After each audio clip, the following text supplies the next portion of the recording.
to YouTube. New here, be right here.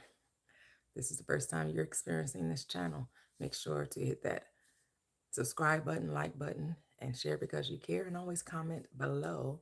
We're just deconstructing from Christianity. And I'm streaming on TikTok as well. My TikTok handle is Prosperous Living with underscore T. Make sure you follow me there.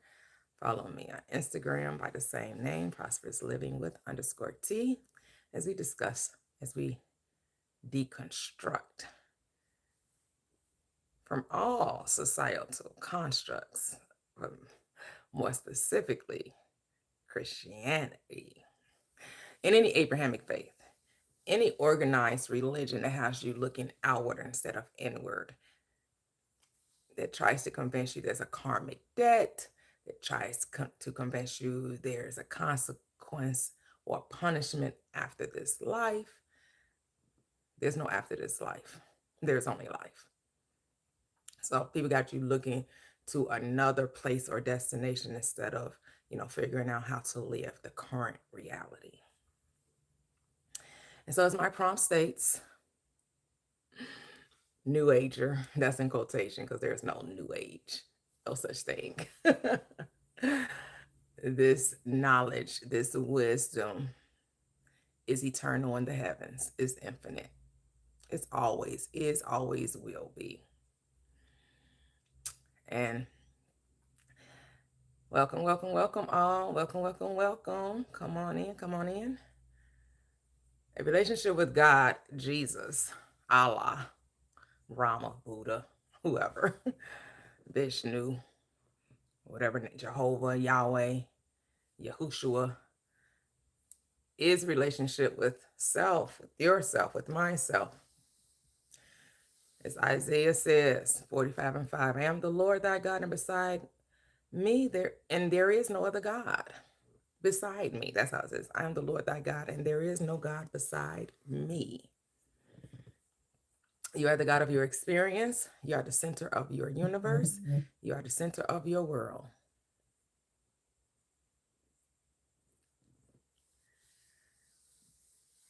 And having knowledge of this frees you from these mental or deceptive constructs built up in your mind to make you think that you're separate from your world, and understand that you are the creator of it.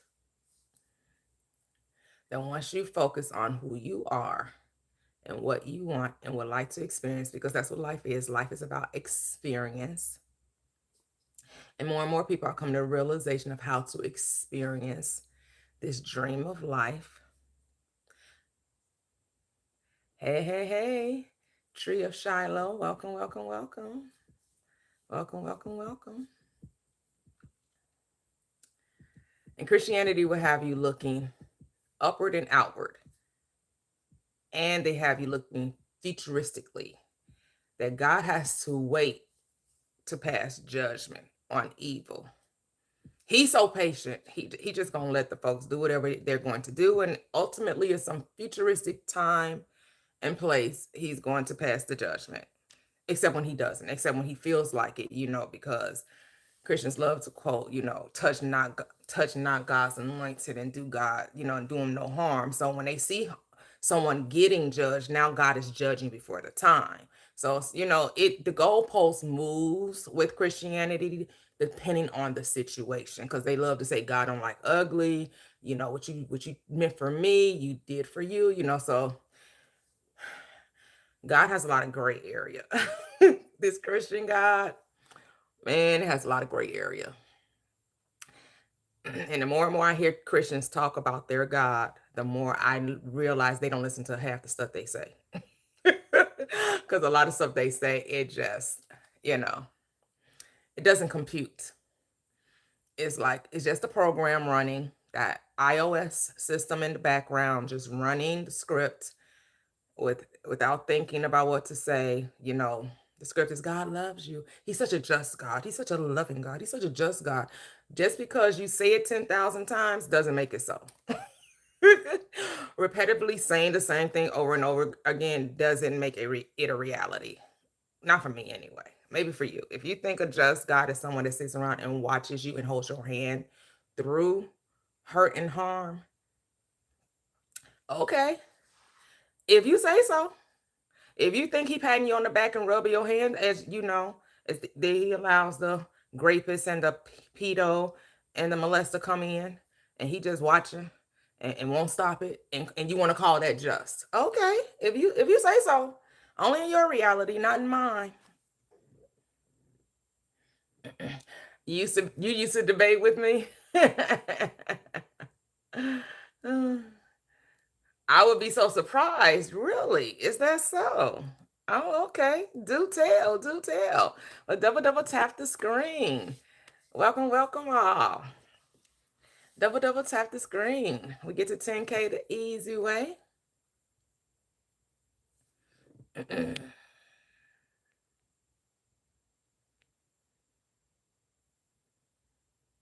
No, thank you. I can't play songs on YouTube. You know that. Copyright issues. No one plays songs on YouTube with copyright. Stop it.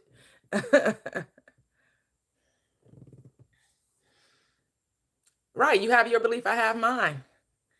Josiah, I have decided that I am God. I didn't say there wasn't a God. I said I am God. Never said God didn't exist. I said the revelation of the Christ is God as man. God and man are one. Never claimed there wasn't a God. I'm telling you that you are God. So, double tap the screen, 10K the easy way. Then I open up my panel. Then that's when you get to come up and we can have a conversation. double tap the screen.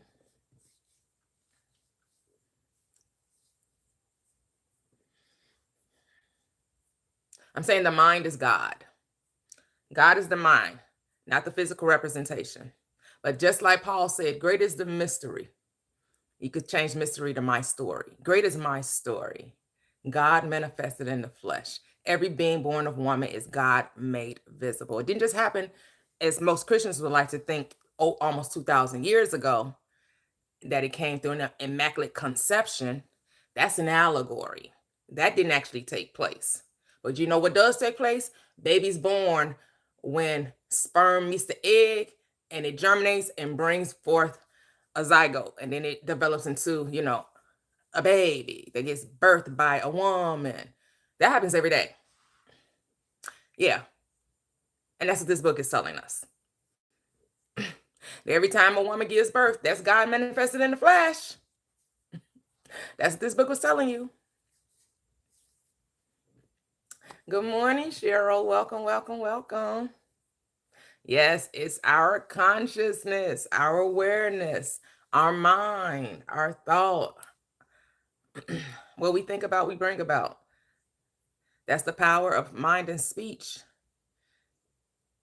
Whether you speak it outwardly or inwardly, whether you whisper or shout it, whether I can hear you or not, you're always speaking. There's always a dialogue happening between you and you. And you are always listening.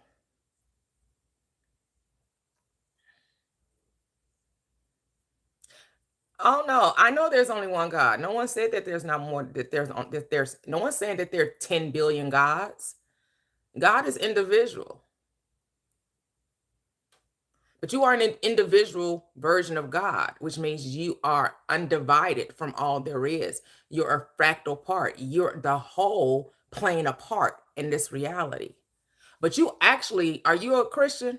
Do you believe in Satan? Do you believe he's the God of this world? So actually, if you're a Christian, you actually believe in two gods, even though you're here on my channel telling me there's only one. But if you're a Christian, you actually believe in two gods because you actually believe that Satan is the God of this world. Unless something about Christianity changed. Because I know when I was teaching it, because I used to be a Christian, when I was teaching it, there was the all-powerful, almighty God that created all things. But then there was also a God of this world known as Satan. That there's actually two powers according to Christianity. That God doesn't hold all the power. He shares it with the devil. He gives the devil power. Just like he gives his quote-unquote people. He shares his power. But he gives his power to whoever he wants to give his power to, because he gave his power to Satan too. He gives Satan the power to deceive his people, to lie on them. You know, the father of lies, you know, accuser of the brethren. You know, that guy. The one that's been lying since the beginning. You know him. Yeah, I know you're familiar with him. If you're a Christian, you know exactly exactly what God I'm talking about. Yes. Fear, shame, guilt attracts negativity. That's it. Oh, yes. Wait a minute, Trill Shallow. You used to argue with me. Now you agree with me? Hold up. Wait a minute. Because I remember the name, but I don't remember the conversation. I do remember Tree of Shiloh. I do remember Tree of Shiloh. Oh, so you've come over to the dark side. Really, you've come into a light. You came over to the light. You're part of the light now. You have illumined awakeness. Oh, I can't wait for this conversation because you got to tell me about it. Tell me everything you feel. Let me hear. You got to tell me about that. All right, double tap the screen. Oh, okay, Cynthia. I just know the Bible says the God of this world has nothing in common with me. That's what the central figure of the central figure of the gospel says. But okay, if you say so. You didn't read that in your book? You didn't read that in your book? You don't remember reading that in your book?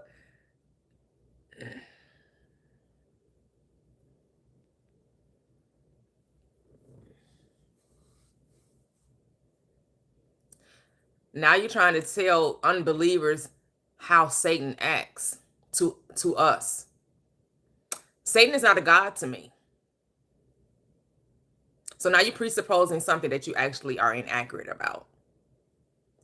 Unbelievers don't believe in Satan. Only believers do. Like what? Only believers believe that God has an enemy named Satan. Only Christians. And maybe not maybe, in Muslims. That belongs to the Abrahamic faith. You all try to put Satan on us. You try to tell us that Satan is our God. You make Satan the unbelievers' God, but unbelievers do not claim Satan. That's something believers do. You try to put them on us. But I don't believe in Satan's and demons and devils on mine. I mean, I used to believe when I was a Christian now. You know, I've since grown up from that belief system. And I no longer hold that as a reality. You know.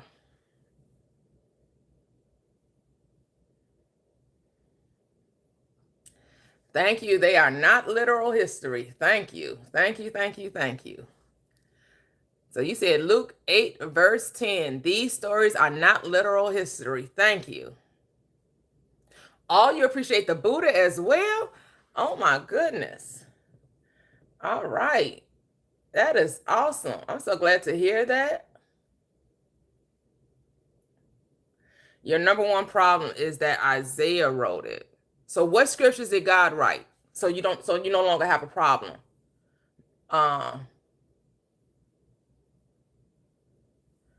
Is that Monique?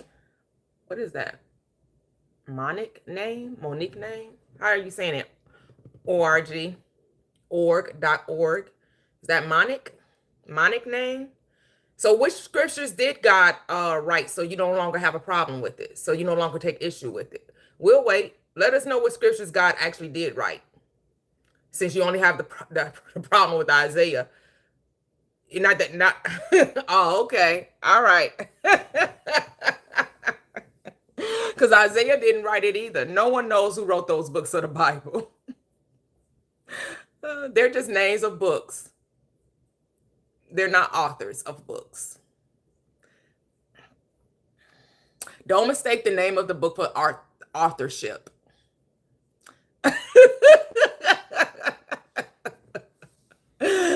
I know Christians confuse the name of the book for authorship, but no, just because someone's name is there doesn't mean they wrote the book. We don't know who wrote these books. We absolutely have no idea who wrote these books. Some people, like to say mystics wrote the book, those who understood mind, because I see the Bible as a psychological book. That's how I see the Bible. So I would say we have no idea. Those who understand creation and how we as humans create on this third dimensional plane, and we create with our mind. That is the creator in man, is the mind. Whatever the mind can conceive, it most certainly will achieve.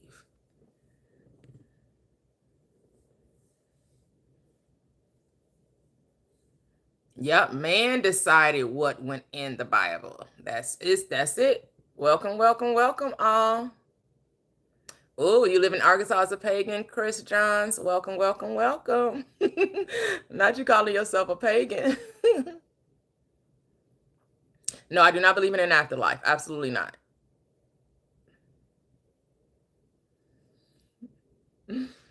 Hey, Michael. Michael Cofield, welcome. And clearly men only. Yeah, if I get it, it is fatal construction, but it's just talking about the consciousness and the subconscious. The reason why the subconscious, which is the woman, that feminine energy, seems to take second fiddle to the man or the conscious mind, is because the subconscious or the womb of creation only gets impressed upon, right? It only shapes and molds and then brings things into reality. Like the womb of a woman, right? The womb is impressed, right? That seed in a woman is fertilized, right? It's penetrated, right? And as Paul says, the woman doesn't teach. The woman receives instructions. That's what the womb does. Your conscious mind gives instructions to your subconscious mind, which is the creator within you. It's not going to argue with you. It's not going to tell you, you shouldn't be thinking that. You shouldn't be feeling that. It takes exactly the instructions you give it and then brings it forth. That's why some people have what we call manifestations. Their life is a little all over the place because their instructions to the divine feminine is all over the place, which is the subconscious mind. Some call it the imagination. Some people call it the universe. Some people call it energy. And some people call it God.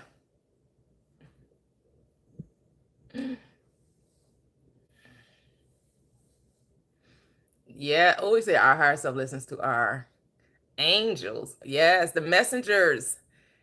The heavenly messengers are the angels of light, the angels of truth. And remember, I am the way, I am the truth, I am the light. They're all powerful in your reality, Josiah. Your mind is the only power in your reality. Everything happens, Josiah, according to the way you think, not according to the way to anyone else thinks. You are the only thinker in your reality, thus you are the only creator in your reality.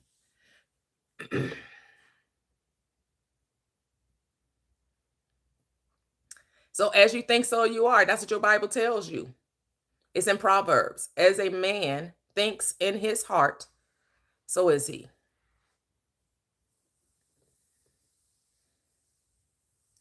You're right. No, this is not Christian teaching. It's definitely the gospel. It's not Christianese. You're exactly right. But it is biblical. I am not teaching, but sharing scripture. Hey, Mr. Stephen Randall. I'm doing awesome. You've been missing me.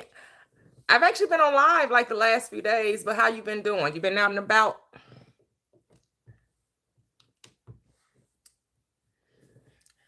And so you know how you Christians like to say that you have to have a relationship with God. God desires relationship. Well, the true relationship is between you and you.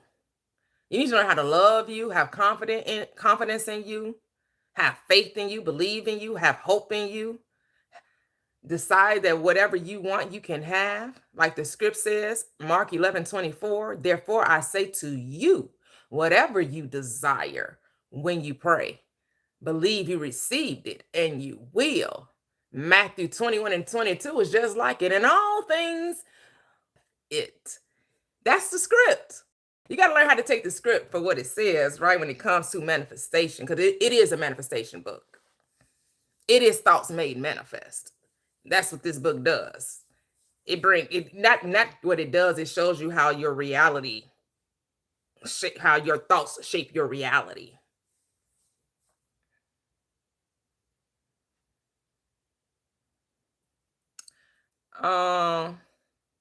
Here comes the fake compassion.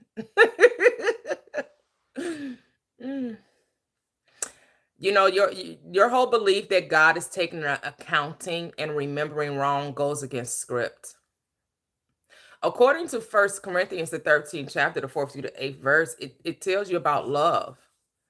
And there's one verse in particular that does not go with this teaching of Christianity about this ultimate judgment. Because it says love remembers no wrong. And God is love, says the script. And then it says that love remembers no wrong. So yeah, God's not keeping an accounting the way these Christians like to think. Simply isn't happening. That's not biblical. Your judgment is right here, right now. Right here, right now. Peace and blessings, Sandy. Welcome, welcome, welcome. Double tap the screen. We're almost there.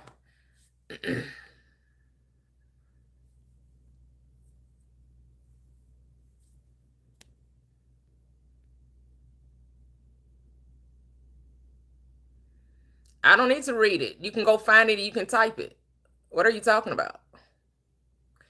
It does say, I'm the Lord. Yes. And you have not known me, though I've girded thee. Yes. There is more to the script. You're exactly right. It does say that, but that's not the full script.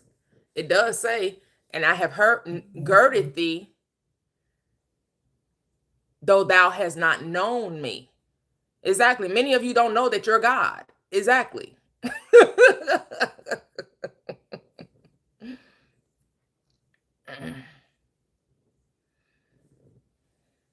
That's not love. You're adding to scripture. You don't have the right to correct anyone.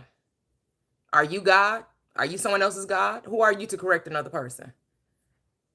Jesus already told you what you do with your judgment, right? Be careful how you use it, because that measurement you using against another is going to be measured back to you. And when you use it, it's going to be given back, pressed down, shaken together, running over.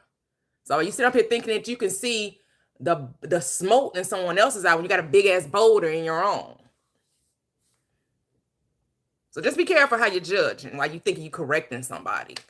Get your life together. Stop mind the business that pays you. Stop minding other people's business. Stop there looking to correct somebody.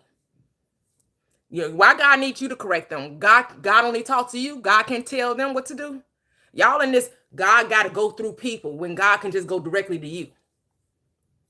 God doesn't need a proxy.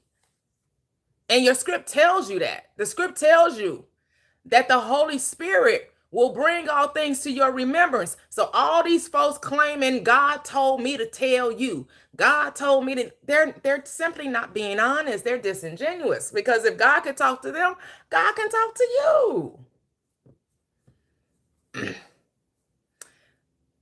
The 1st or 2nd John, I can't remember which one it is. If it's 1st John and 2nd John, he said, you don't need that any man teach you, because you have the anointing.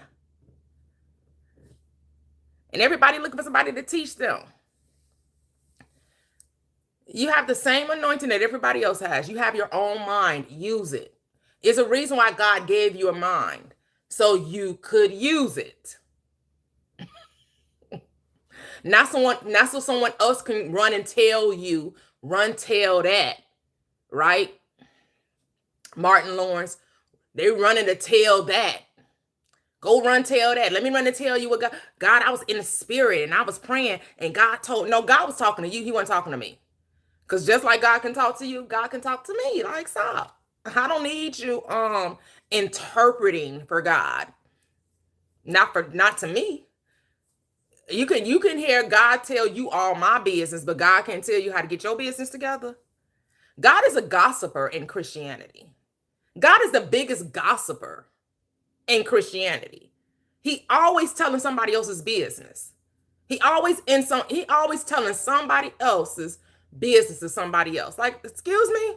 I thought he said all gossipers shall have their place in the lake of fire. But God is one of the biggest gossipers because he always telling somebody else's business to somebody else. Yes, it is. Anytime some pastor, preacher, minister, clergyman wants to come and say, God told me to tell you. God showed me what you were doing last night. God showed me this. God showed me y'all been sinning. God showed me you've been there. Why he showing you and not telling me? Why is he telling you all my business? Why he be revealing my secrets to you?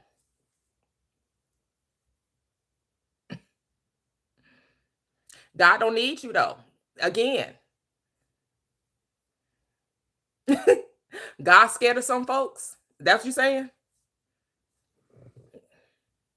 I guess. Because if God got the power to talk to you, he got the power to talk to everybody. But for some reason, people got their own little personal God. And they got the nerve to tell me that I don't believe in God. Funny. Funny. So welcome to YouTube. Like the live, subscribe to the live, share the live. A relationship with God, Jesus, is a relationship with yourself. Get to know you. Get to understand your thoughts, how you are the creator in your reality. That your thoughts are things that what you think about, you bring about. That if you want a change of life, you have a change of mind, says the script. Repent, for the kingdom of your good is in your hands. Welcome all. Hello, grand rising, rich rising. Good day, great day. Welcome.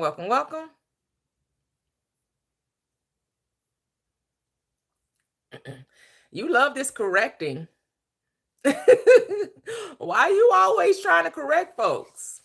You always keep talking about this correcting. Like, why are you so concerned about who's led astray? Grand rising. You just so concerned about how someone else is living. And I bet you your house, the people that be so concerned about other people's life, their house, their lives be the ones in disarray. While they also busy trying to mind somebody else's business, playing somebody else's backyard, tell somebody else how dirty their laundry is, are the main ones who need to clean their own house. Mind the business that pays you, because I don't pay you. So don't be coming running and tell me God said anything. Because if God ain't told me, then God hasn't said it.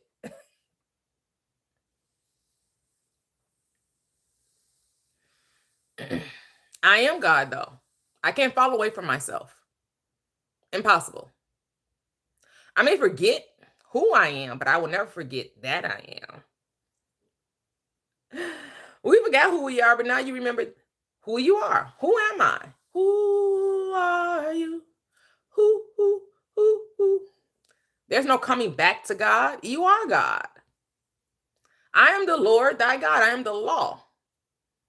That is God. And there is no God beside me. Who preached to the Jews and the Gentiles?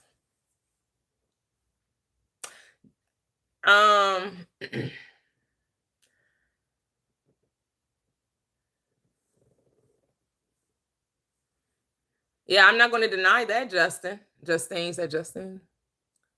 Is that just me? Just me? Just me, shorty? So who do you serve? You serve Paul or you serve Jesus? Why are you mentioning Paul? But yes, I'm not going to deny that the Old Testament is the New Testament concealed and the New Testament is the Old Testament revealed. I agree. I agree with that. Except it's not about people. It's about identity. It's about who do you say that I am? None of those people ever existed in time or space. The book is not about a Messiah, a promise of a savior to come. No one's coming to save you, boo.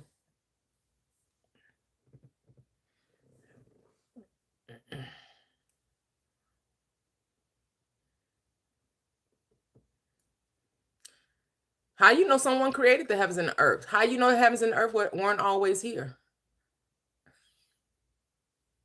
And what difference does that make? Does that help your life in any way to have such discussions?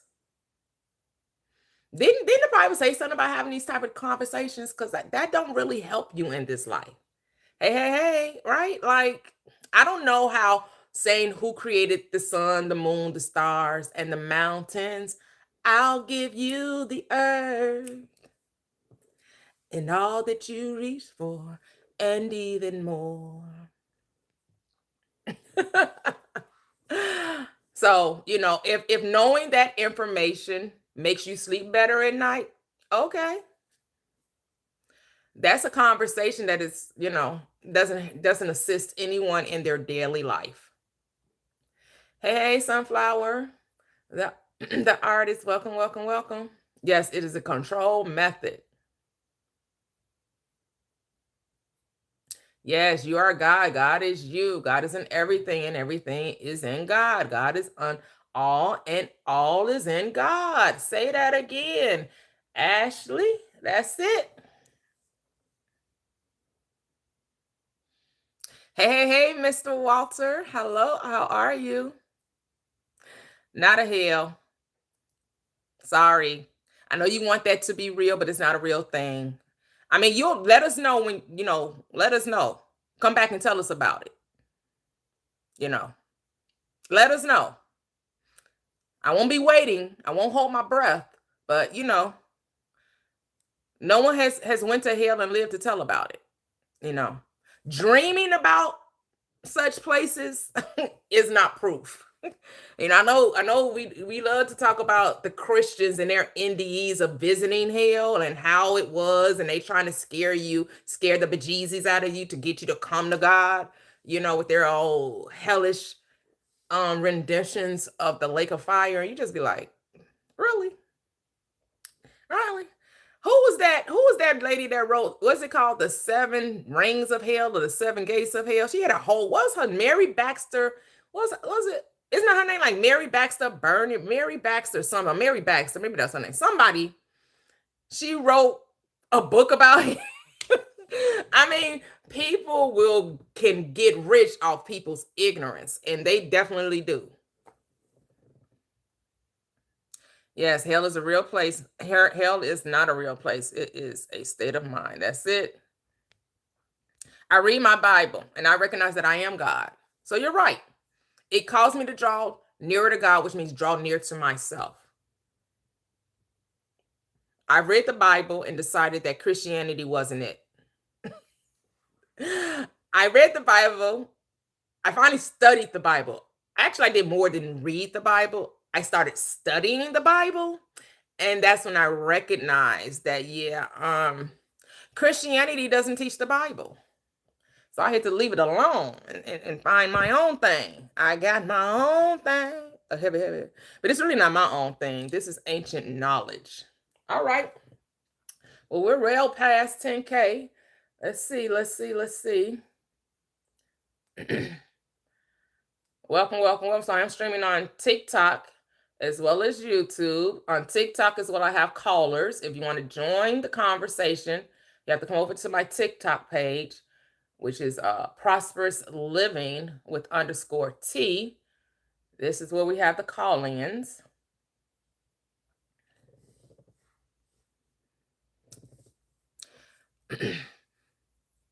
I do have the character of God. What are you talking about? What's the character of God? I don't have the character of the Christian God. The Christian God, He's always angry and full of wrath and jealous. He's like a ball of emotions. It's like a roller coaster ride. He doesn't. He lacks self control.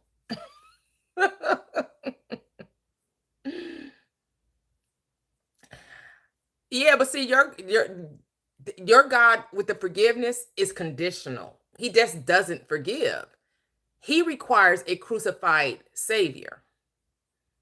So I don't know how forgiving that is, because if you don't accept this gift that you didn't ask for, which is supposedly him sending his only begotten son in the guise of sinful flesh, and then at the same time tries to convince us he was sinless, but was in sinful flesh. I don't know how that happens. And he required his unaliving before he would forgive, like totally. I don't know. So what were the people doing before Jesus came and supposedly and was crucified? What about all those that predate Jesus? Because if that was the only way God was going to forgive people, he should have did that since the foundation of the world, before he even introduced, people on the scene. And then how just is a God that creates paradise, and the very being that rose up against him, he puts in the paradise? How is the serpent chilling in paradise? It wasn't so. Now that's the ultimate gaslighting, because you're telling me it's paradise, yet evil lives here. Evil lives here because the snake that which beguiled Eve was chilling in paradise. How did he gain entry to paradise? What was he doing in the Garden of Eden? Because he had already been cast out of heaven. God already knew the nature of the serpent. And the place you prepared for your special people, the two people that's all innocent, only know you, yet you put the very tempter, the father of lies, to chill with them, and then want to call me a just loving God. You letting me sleep with the enemy. And then when the enemy tricks me, you want to blame me. I'm telling y'all, it was a setup from the get up. It was a setup from the get up. When you really dig into this, you recognize it just don't add up. The math not mathing. The God math just ain't mathing.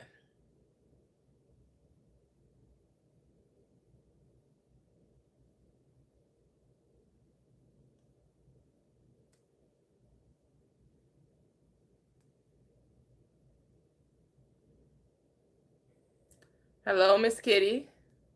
Good morning. Good morning. Good morning. I just got here, and such a provocative question. Satan got to slither around the garden in the lush, plush green beauty, immense beauty. And then when the son got here, he slaughtered his ass on the cross. I don't get it. But he's so just. They love to cry, he's a just God. He's a just God. Really? His only begotten son. Get your ass up on that cross.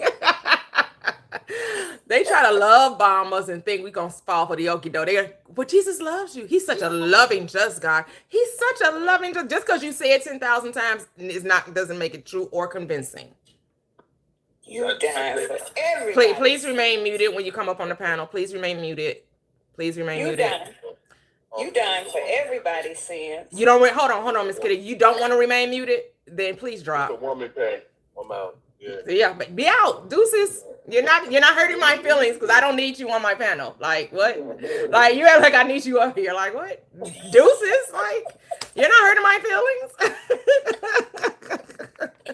Please, when you come up on the panel, we don't like to be talking all over each other and talking all at the same time. Not over here. We talk one at a time. I ask you unmute, I greet you, and then we start our conversation. If you don't like to be cordial and you want to be all heated and holler, and go do that on your own live. Go ahead, Miss Kitty. I'm going to slaughter you for the sins of, so you can take away everybody else's sins. But then guess what? The big trick is. What's the big trick? The big trick is now they on earth living in sin because they sinners. They was born in sin and can't get out. And going to hell. For sinning.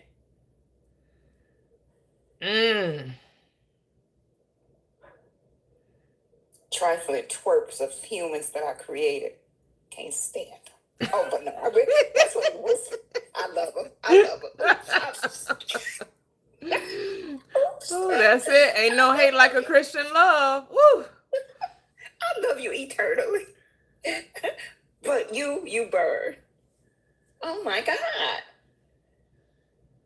I love you, but because I'm so just, I gotta burn you. That's what they say. He's a loving God, but he's a just God. And since he's so just, if you don't do what he says, he has to burn you. If you don't love him like he loves you, if his love is not reciprocated, the love that he gives you is not met in return, unfortunately, because he's so just, he has to burn you.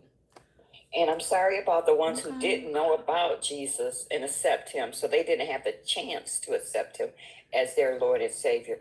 They get to burn too. I don't know. Maybe they get the pass. I don't know.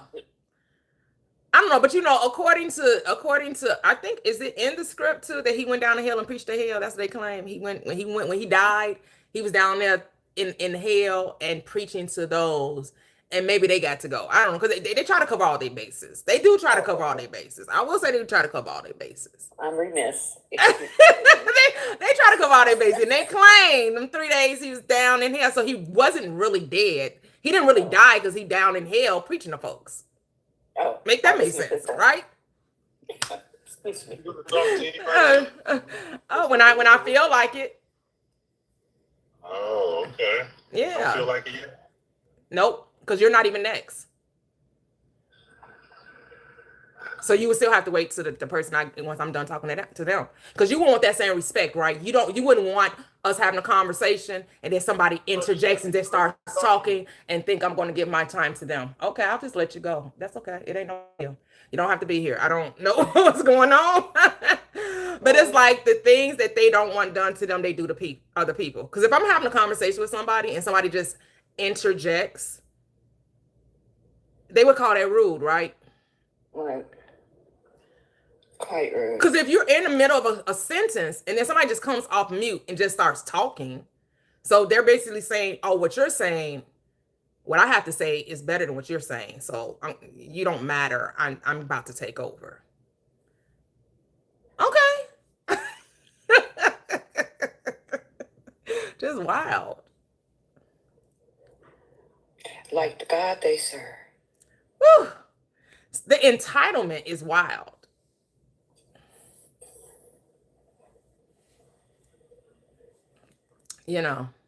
So you don't get to tell me anything. Like what? Were you done, Miss Kitty? Yes, I was. Because anything else I have to say would just serve to incite the Christians. It doesn't take much. All you got to say is God isn't real, and that's enough. Like it's not. It doesn't take. Their little wick is about less than a centimeter. It's real short. Well, to light that fire, to ignite that fire, don't take much. Well, I believe. Well, how do you say it, Toyia? I believe in God. I believe in God as me. Yep, I believe as God. I believe as God. Yes. I believe as God. I love that. I believe as God. Because I am God. Because I am. And there God. is none else. There is no other. There is none else. Yes. Thank you. Thank you. Always a pleasure. Always a pleasure. Hello, Kobe. Welcome. You can unmute. If you're there. Are you there, Kobe? Yes. Hello. I thank you for respecting the panel. Appreciate you. Thank you. Okay. How are you? you? Good? Yes, I can. Oh, okay. Yeah, I'll be hearing you off and on, listening and stuff. You're very, very educated, very enlightened woman. Man, you're a gift to the world. You just don't know that. I appreciate that. I had a question. I was listening to something, and it made me think about when I first started deconstructing, and it was this young girl. She sounded very sincere, and by the way, she was Caucasian,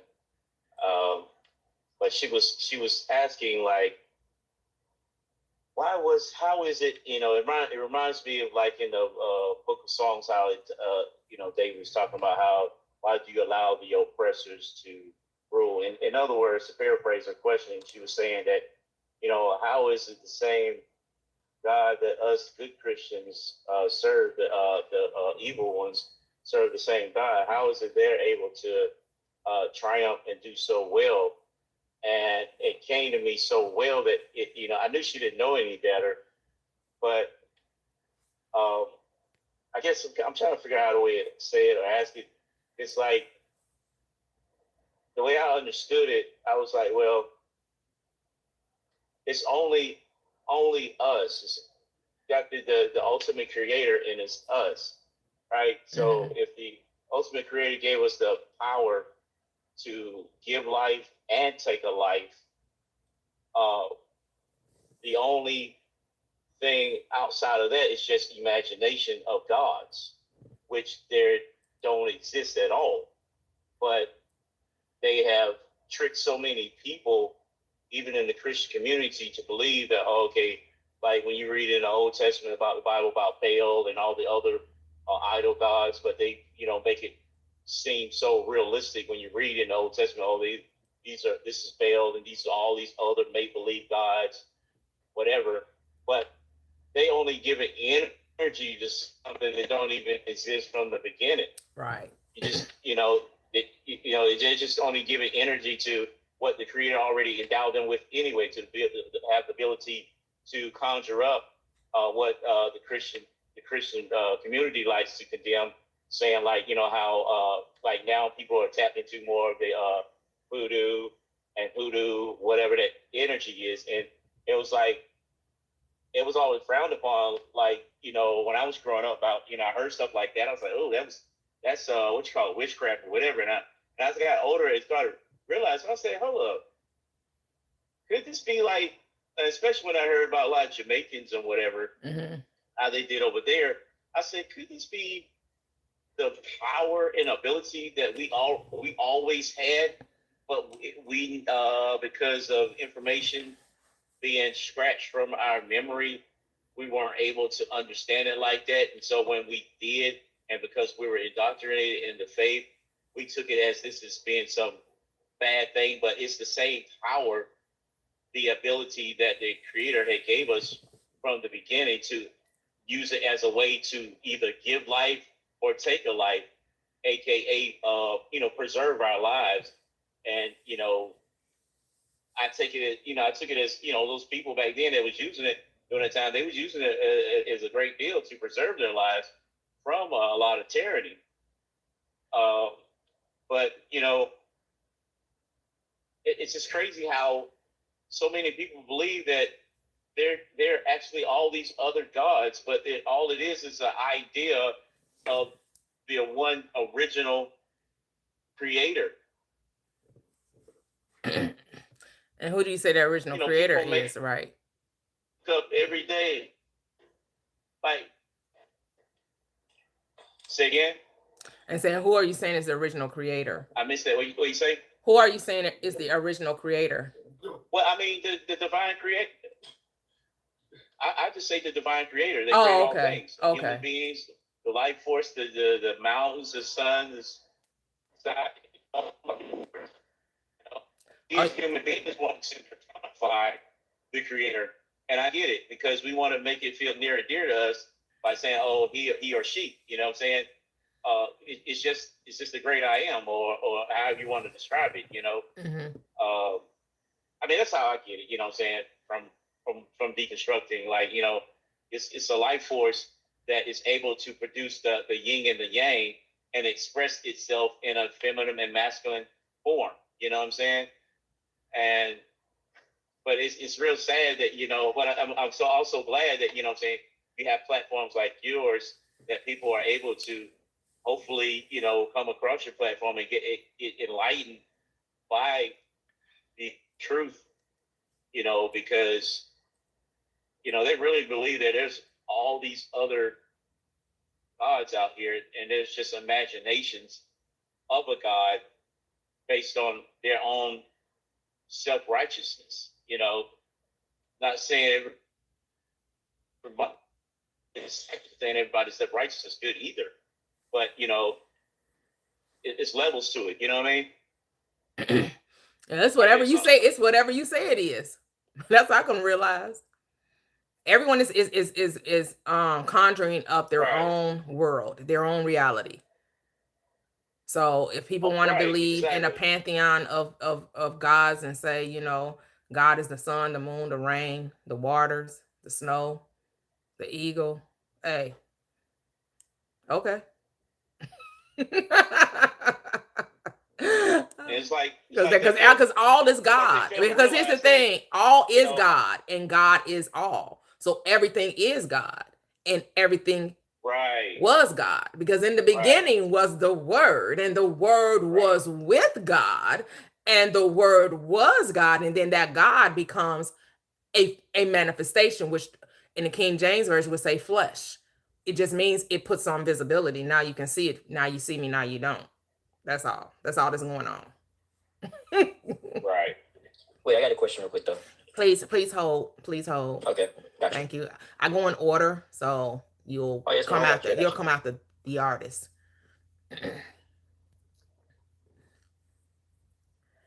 Were you done, Kobe? Did you have anything else to say, Kobe? But it was like I guess I'll lay my plane on that. Oh, okay. No problem. No problem. Not rushing you. Just want to know if you had finished your thought. Yeah, you're again, I can't emphasize your gifted community. Your gifted community. Oh, I appreciate that. Thank you. I appreciate that. And thanks for sharing. Thank you for coming up. Hello. The artist. How are you? You can unmute. Welcome. Auntie Toyia, how's it going? Oh, it's going amazing. Thank you. Yeah, happy Tuesday, everybody. So I watched it. I heard people talking about the I think it's 1 versus 20 or whatnot, and I was like, I ain't gonna do it. I'm not gonna do it. And I watched it. And first off, I was super, super impressed by how composed the young lady was, Jasmine. Mm-hmm. That's one. Mm-hmm. Second, I was like, the person that needed to be up there was Auntie Toyia. Because you would have shut that down so fast. Because I like shut that down. Well, I would be coming from a different perspective. Because I would be saying the Bible is psychological as opposed to trying to agree with them and understand them. Because I know they're not there to agree. They're there to proselytize and convert. They're not trying to understand your perspective. So I know that. And so I wouldn't be trying to, I would be showing them how they're hypocrites. And they actually don't they actually don't live the word, and they don't really know the word. They just like to espouse the word and emotionalize it. Because that was the first time I ever, and I realized it's a lot of platforms like that. I saw like 3 other YouTube platforms very similar to that. And they said that one was the original, was called Jubilee, but they do a slew of things. They'll have traditional wise versus non-traditional. Like they just have all type of people coming together and having these conversations. Yeah. But go ahead. I was like, if Toyia got up there, and I had to go to your page. I was like, please let her have seen it. And I saw that you had seen it, and I'm like, yes, here we go. Now we can talk. But just to kind of like touch on a prompt or whatever, a relationship with God is a relationship with yourself. I think a lot of people are coming to understand that, because even when I was watching that particular show on YouTube, you could kind of even tell with the Christians, I think they knew, they just didn't want to admit that they knew that. Because I mean, even when you ask the question of, all right, so that person might be Christian, but then you believe in their God. Are we, like, your heart of hearts really can't even muster up to say they're wrong, because realistically they're operating and they're moving in what feels like their truth. You get what I'm saying? And I really do commend Jasmine, because she gave a lot of grace where a lot of people probably wouldn't. You know, she was very graceful in saying, like, you know, look, you can believe in that. I just don't believe in that.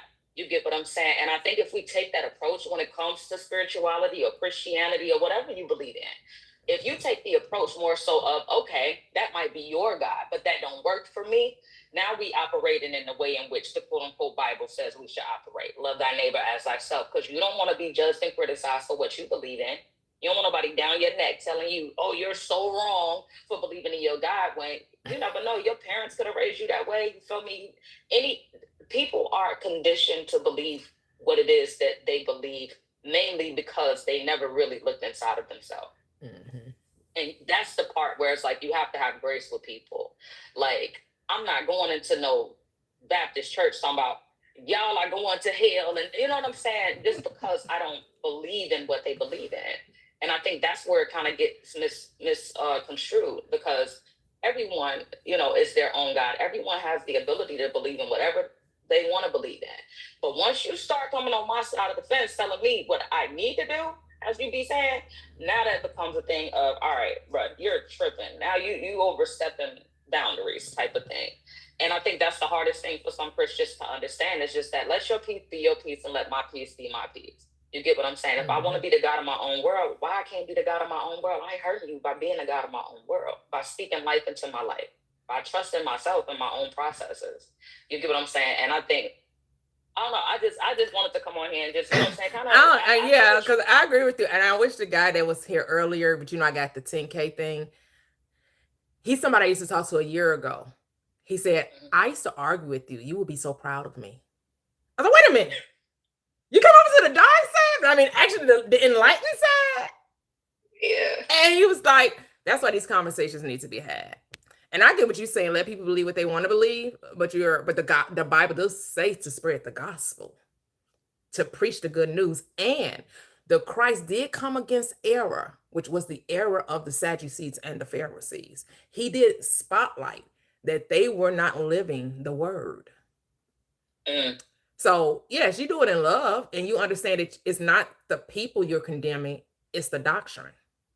He said, I didn't come to condemn the world. I came that the world might be saved. So yeah, I appreciate that. Every time I come in here, I feel like I learn a little something. I get a little bit more inspired to dive into the scripture. You know what I'm saying? Because I kind of pushed away from it at one point. I was like, you know what? If this what y'all be reading, I don't want to read that book. Yeah, he even said he resonated with Buddha now. You know, he was like, yes, I understand that negativity and thoughts and different things that is creating your reality. I was like, you got to come tell me about it. Maybe he'll come back. Maybe he could get that's beautiful. Tree of Shiloh. He said he talked to me like last year. He said, I used to come and debate you. I said, I remember the name. I just don't remember the conversation. Yeah, that's beautiful. And I love to hear it. Because sometimes, like you say, somebody in the chat said, you know, planting seeds. Once you move in a certain way and you're operating in your truth, like I think Jasmine made mention of it on the podcast too, where she was like, you know, when you reach out and ask God to like show itself to you, it naturally always brings you back to you. Yeah, it's gonna bring you right back to you, and everything else feels taboo. Like, what? All right, I don't get that. That's confusing. But when you really tap into you, I mean, that's what safety is. That's what home is. That's what that sweet spot is that a lot of people try to push away and call ego, but it's not ego. It's really your true and authentic knowing. Like, it's absolutely who you are. And that's okay. Like, embrace that love. You know what I'm saying? Yeah. Love it. Thanks for the share always. Okay, so next up is Butters. Welcome. You can unmute. Hello, how you doing? I'm doing great. How are you? I'm doing well. I'm not trying to argue anything because I don't want to debate. I just got a question. So when you say we're on God, can you elaborate just a little bit on that? I'm saying your mind, your imagination is the creator within you.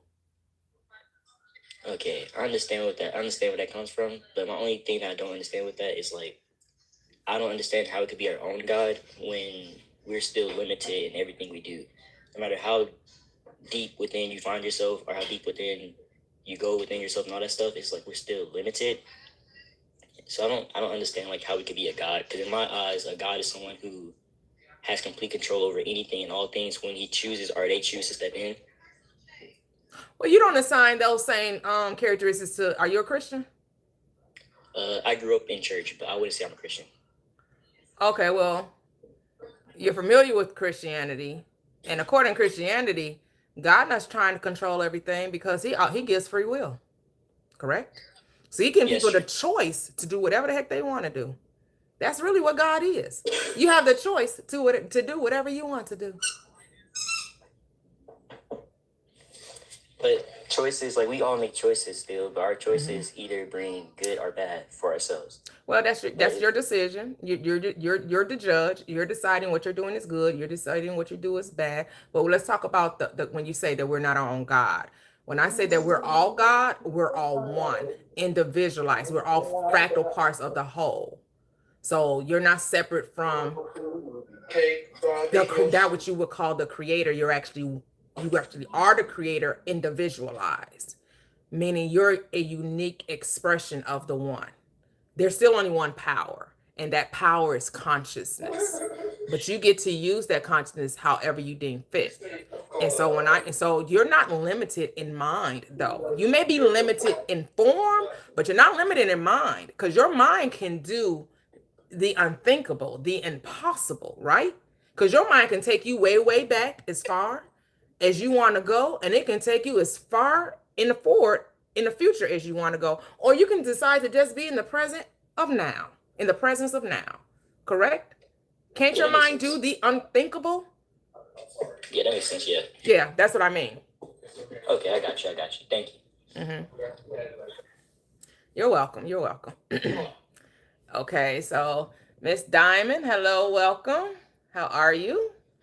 Hello, beautiful. How are you? I'm doing great, thank you. I have to turn you off my TV because I also support on YouTube, so I'm watching both streams. Oh, nice, thank you. And subscribe. If you guys haven't seen it on YouTube, please go on her channel. It's beautifully streamed, and sometimes there's points in here that you may miss, and people that have conversations, and it's nice to be able to play it back and be able to catch the points, because I didn't know about you till I came on last time. I was like, ooh, she's been on for a long time. I probably missed some good stuff. And I did. I missed some good conversation. So just a heads up to the chat. So to get back to the prompt, New Age versus Christianity. Also, Miss C above me, I did see Miss Jasmine. I've been following Miss Jasmine for years. Oh, okay. As an ex-cult survivor, I had a friend who would, I wouldn't say loosely, but would definitely interchangeably use the term witch. And even as a person who has deconstructed, I still kind of wavered away from the word without having good understanding. But as a person that has deconstructed when it comes to religion, whenever a word makes me feel or brings a certain feeling to me or a certain bias, I make a point to deep dive into it, because I now understand what that means and what that trigger means. And so I'm so glad that you're able to speak. And I knew you watched Miss Jasmine. I wasn't Miss Host. I already knew you had deep dive into there. And yes, I do think that you would have brought a very different essence. Jasmine was really trying, as she said in a short, to not trigger their demon complex. Because anytime you have a reaction to what they say, oh, that's that demon. It's a demon complex. Anything that is not of them is automatically. Well, that didn't stop Orange Shirt from still calling her a demon and asking when she gonna manifest out of hell. So that show didn't stop it though, because she show was right there. She was like, she told her she had demonic energy. She went there. She did not hold back. Orange Shirt did not hold back. She was you could tell her energy. That's why I say I always speak to the energy, because she was speaking really fast, trying to get her words in there. And then the other woman that was even before her, that was down away, with a beautiful woman with beautiful hair, she kept interrupting other people trying to get in there, because Jasmine read her so good, answered the question. It's very difficult. It's part of their complex, unfortunately. When you say a relationship with God, Jesus is a relationship with myself. I am the Lord thy God, and there is no God beside me. Isaiah 45:5. I think with most religion, but we're going to stay on the path of Christianity. With most religion, it is, but Christianity specifically, it is not being one with thyself. That to me is the reading that I've gotten from that book for decades. That there needs to be something outside of myself, outside of self that I believe in, and therefore I can have that cognitive dissonance because I'm not really responsible for it. Right? I can't really take responsibility. I had an affair, but I'm imperfect. God knows I'm imperfect. So I mean, I'm going to be forgiven. There really doesn't seem to be a means of accountability within the lines of Christianity. So therefore, you really can't be one with yourself. You can't look at yourself and sit in the shame or the wrongness of the things that you do, which are made by feelings and decisions. There's no accountability there. It's always God can read your heart. He knows your mind. I mean, if God can read your heart and your mind, then he knew you was going to do that fucked up stuff you did anyway. I mean, so I don't understand where the shame and the fear comes from. There just seems to be no damn accountability. It's just one big circle where he is, the center, and I don't have to be responsible for nothing. But I'm just reaching for the goal. I'm reaching for the goal of perfection that the Bible says I'm not supposed to have because I'm imperfect, and that's the whole reason why his son came down here in and alive on that cross and did all that. And I just want to just etch out to a point you said earlier when I actually scrolled out of the room and I'm mad because I missed it because I didn't hear the culmination of your point where you said, what happened to the people before Jesus? What was their condition? Because he hadn't been set down here yet. He hadn't did what he did on the cross. When I tell you I was in Jehovah's Witnesses belief and I was making my uncle and them crazy as hell. Because I was asking those questions at a young age. About 11, 12, I was able to compute. Okay, I'm not really coming to the crescendo. I'm not coming to the aha moment in the religion. Like, what's the purpose? What's the reason? In my Cardi B voice, what is the reason? I couldn't get there. And when I couldn't get there, I was demonized. See, now I'm not trying hard enough. See, now I'm not looking hard enough. The scriptures aren't hitting my heart. I'm not spiritual. And so you get back into that circle of shaming me. Now you're shaming me for not believing in what my brain can't compute when there really was nothing there for me to compute. It was all very surface. And I'll land my plane with this. Yesterday, me and a few of my XJW people had come across a page where a man is on TikTok proclaiming himself to be Christ in bodily form. Okay. He's literally saying, I am Christ. And it's Black-centered.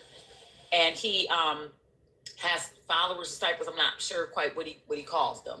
But when you ask them questions, and the reason I came across the page was he had 144,000 plastered on the prompt. So I stopped, me being XJW, and I was like, yeah.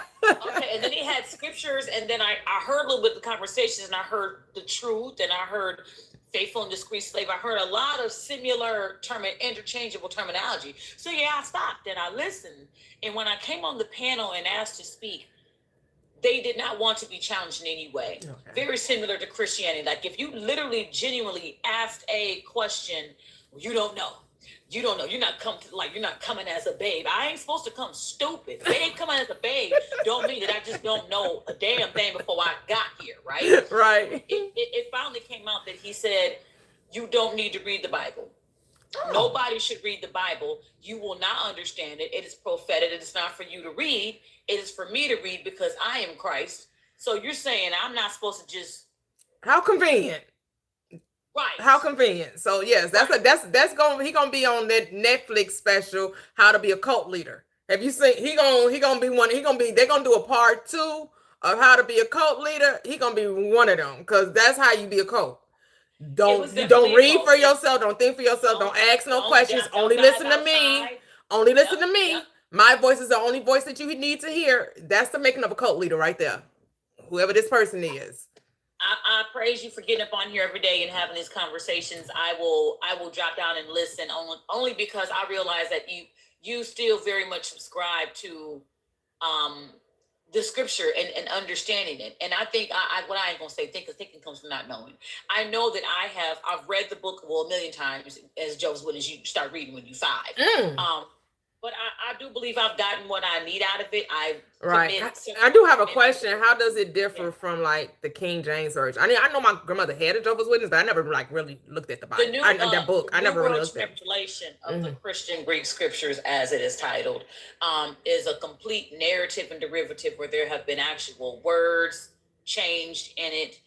That Bible is literally created. Now, people will tell you when they come knock on your door, oh no, read out your Bible, read out your King James version, and then we'll read out our Bible, and it'll sound similar. Okay. Yeah. So it's the exact same 66 books? Yeah. Got you. Yeah. Okay. But if you're not a well-read person and you aren't diving into scripture and doing that shadow work and looking at it, those word changes completely change the narrative of a scripture. Got you. Okay. So I mean, it's kind of like the Mormon Bible. I've read the Mormon Bible, but I'll be honest, that's the one Bible I could not get through because it was so derived in country. It was like that's a lot of flipping flopping over there. But newer translation is very covert. Okay. And the few words that they change to make that narrative fit their particular doctrine, which makes it so dangerous. And then all watchtowers and awakes and tracks and things are built off of that particular Bible. So okay. But y'all have that and enjoy. I'm gonna stay over here on your YouTube and probably get on the chat over here and get at some love. If y'all ain't got on our YouTube, please do it and enjoy it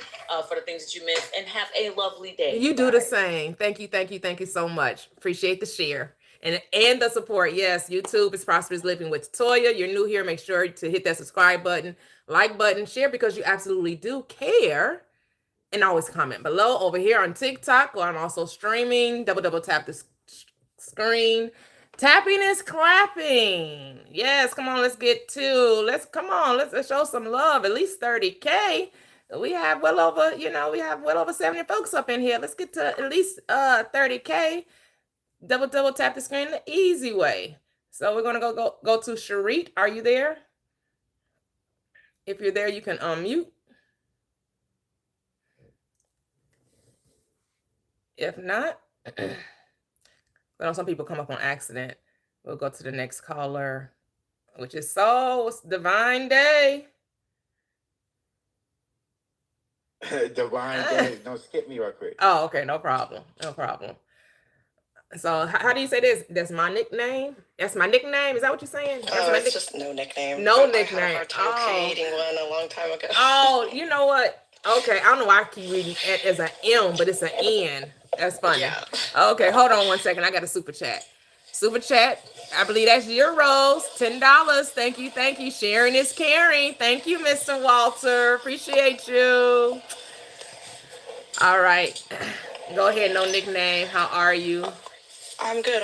I just wanted to say I turned my TikTok on this morning and you were the first one to pop up and I'm like, okay, this lady, also the New Ager. I had just happened to watch that and I enjoyed it. But I just wanted to say too, I think what you're doing is really important because it wasn't until I started to get on TikTok and just kind of hearing different opinions about things is when I started to kind of form my own ideas and kind of my belief systems. I grew up in a Catholic household, and so they're just, I don't know what to say about that, but it's just too much. And I'm in my mid-30s, I'm married, I take care of myself, I have a small daughter, and I don't go to church, I don't practice or anything, and I really just believe, I haven't read the Bible or anything, but very similar to what you were saying, I do believe that we are our own gods, and kind of what you put in your mind and what you put forth every day, it's you. It's hard to explain. And right now I'm kind of dealing with kind of two things I wanted to talk to you about, maybe get some advice. Like I said, I don't follow the Catholic religion. I kind of just do my own thing. I'm a smoothie, kind of like with Jasmine. So yeah, okay. My husband and I were talking yesterday, and he doesn't follow. Okay, this man, I don't think he's ever been in church, right? Ever. And his family, they like to say they're Catholic, but again, it's very few and far in between that I've ever seen them go to church, right? And so he's like, well, I want to get the baby baptized. My daughter's 2.5 years old, and if she doesn't baptize, if she ends up passing before she's baptized. We all know where we all know where Catholics think babies are going to go, right? So I'm kind of just like, a part of me, I'm very close to my daughter, my little daughter. I spend a lot of time with her. A part of me kind of is like, hey, be very careful with this, because I've gone through this and I know where this goes. But then the other part of me is like, well, you know what? I am where I am now because I went through that, and I'm okay. Yeah. Right? So I'm kind of just like, and I don't want to be like one of those Christians that, especially Christian women. I have a friend who's a Christian, and I swear, a few weeks ago, she was like, I don't know if we can be friends if you buy those tarot cards that you've been talking about. And I'm like, okay, that kind of put me in like a weird spot with her. So I'm just kind of like, I don't want to be one of those people like her that is like so against something. So it's kind of like, I need some kind of middle ground. And I've been thinking about this for these past few days. I don't know. What are your thoughts? So as far as the baptism, and I'm not that familiar with Catholicism, but I know they have a thing called purgatory, right? Yeah. And that's where that's where you go if you don't know if you're going one way or the other, right? I guess they have to pray you up out of purgatory. Okay. So, but you know that's not a real thing, right? Right. So does it matter if she gets baptized? She gets a little, because they just gonna Christian her, right? They just gonna put some little water on her, right? Right. What does it mean? And It means absolutely nothing. So okay, it depends on what you want to do, right? It's all about what you want to do.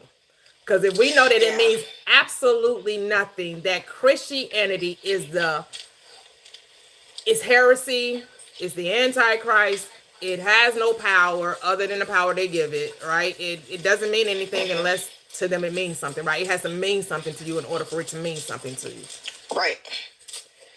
But that's kind of the struggle that I'm having. And like, for my husband's sake, I don't see it meaning anything to him. So why do it? And in my opinion, he's just doing it to kind of keep the peace with the relatives. Keep the peace with his parents. Yep, yes. With the relatives. Okay. Yes. Yep. Yeah.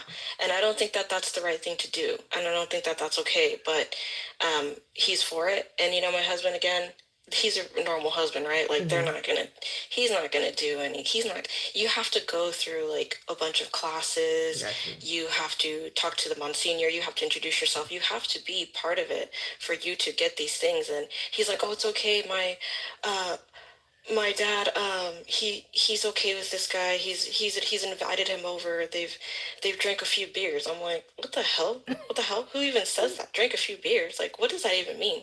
Right? So I started laughing. He gets so mad. He gets so mad at me. But because he's like, so basically you're not going to help me plan this out. And I'm like, no. Right. No. I'm not. Yeah, because I don't think you should go against your own beliefs, right?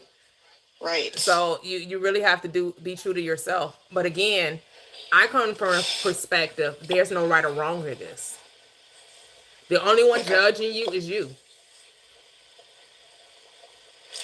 So if I'm okay with it, which I'm still kind of thinking, just kind of let them do what they're going to do and teach my daughter what I'm going to teach her and go from there, right? I mean, that's all I can think to do. What else could I do? Right. I mean, because she is the Trinity. She is the Trinity. She is God manifested in the flesh, right? And of course, like you said, you're going to teach her. And here's the thing. You can tell her everything you know, right? Mm-hmm. And she can still decide she's going to be a Christian. Yeah. She can still decide, right? Because we're in the Christian nation, a Buddhist, anything. You could do. I do my daughter so amazing. Like, this baby is blessed beyond belief, and 20 years later, she could still be, I don't know, hopefully not in a good, So that's kind of my mindset too. Yeah, because there are a lot of people that raise people with the telling them this, but because it's their own journey and their soul spirit came to experience what they came to experience.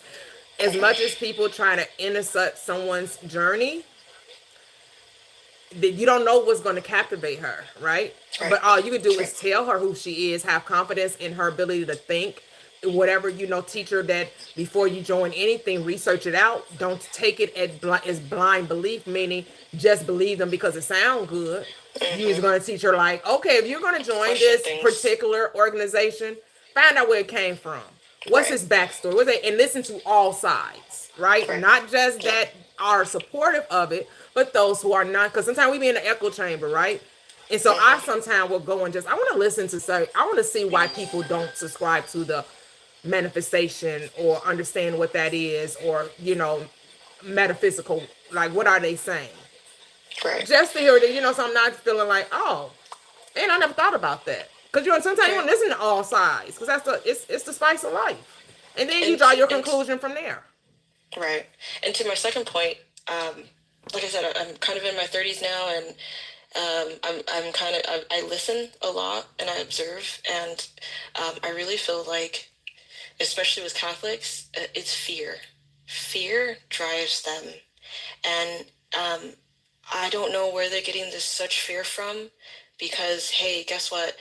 You're here, and you're meant to be here, and whatever created you isn't bad, right? I don't think so. I don't think we came from anything bad. I think we can do bad things, right? So, and these little things that they follow, I mean, Catholics are wild. They are really wild.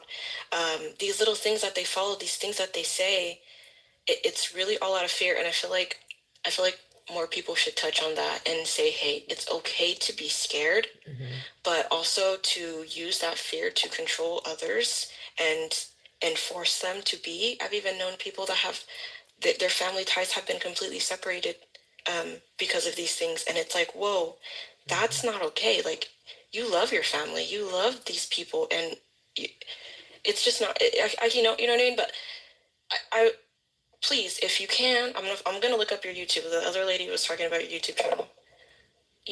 Maybe discuss the fear, because I feel like that's what I feel like they're just so scared, and it's like, don't be scared. It's okay. We're all gonna get there, right? We're all going to get there. None of us are gonna live forever, so don't be scared, because that was meant to be. It's okay. So anyway, that's We talk about fear, and here's the thing. Like you said, I know the Catholic Bible. What they have, like 72. What is it called? The how you pronounce it? Apostles. Not the apostles, the book. What is it called? The Apocrypha? Okay. I think it's because I believe they have, their Bible is 72 versus the Protestant Bible 66. Because when Martin Luther left the Catholic Church, he protested a lot of the books. And so when he came and he gave us the 66 books, which I believe Catholic book has 72. Okay. So Yeah. And so, but if they have quite a few scriptures that they said that do not fear is said 365 times in the Bible. 365 times it says to not be afraid, to do not fear, and yet their whole, but that's just not Catholicism. It's the world in and of itself is fear based, which is why you're taught to not be of the world. You're in the world, but don't be of the world, which means don't think like them. And John specifically says, fear is torment. Those who fear are not made perfect in love. It's right there. Perfect love casts out fear. Right. So that shows you that they're not loving. They're not loving. Yeah. Because they wouldn't be fearful. They wouldn't be so fearful. The fear would. You know what? That's when I turn it right around on them, and that's what I would call a demon. Okay, you guys want to throw demons around so much? Those things that cannot love, that don't have the ability to love, that only want to hurt and to hate, those are demons. Okay, so it's like it's so hypocritical, and I can't. But I appreciate you. My daughter's gonna wake up pretty soon. I just want to say you're a blessing in the morning, and please keep going. I love it, and I love you, and thank you. Yes, thank please you. have a very nice day. And you do the same. Thank you. You as well. Thank you so much. Thank you for sharing. Yep. Beautiful, beautiful, beautiful. Yeah, unfortunately, the world is fear-based. Every construct in our reality is based in fear.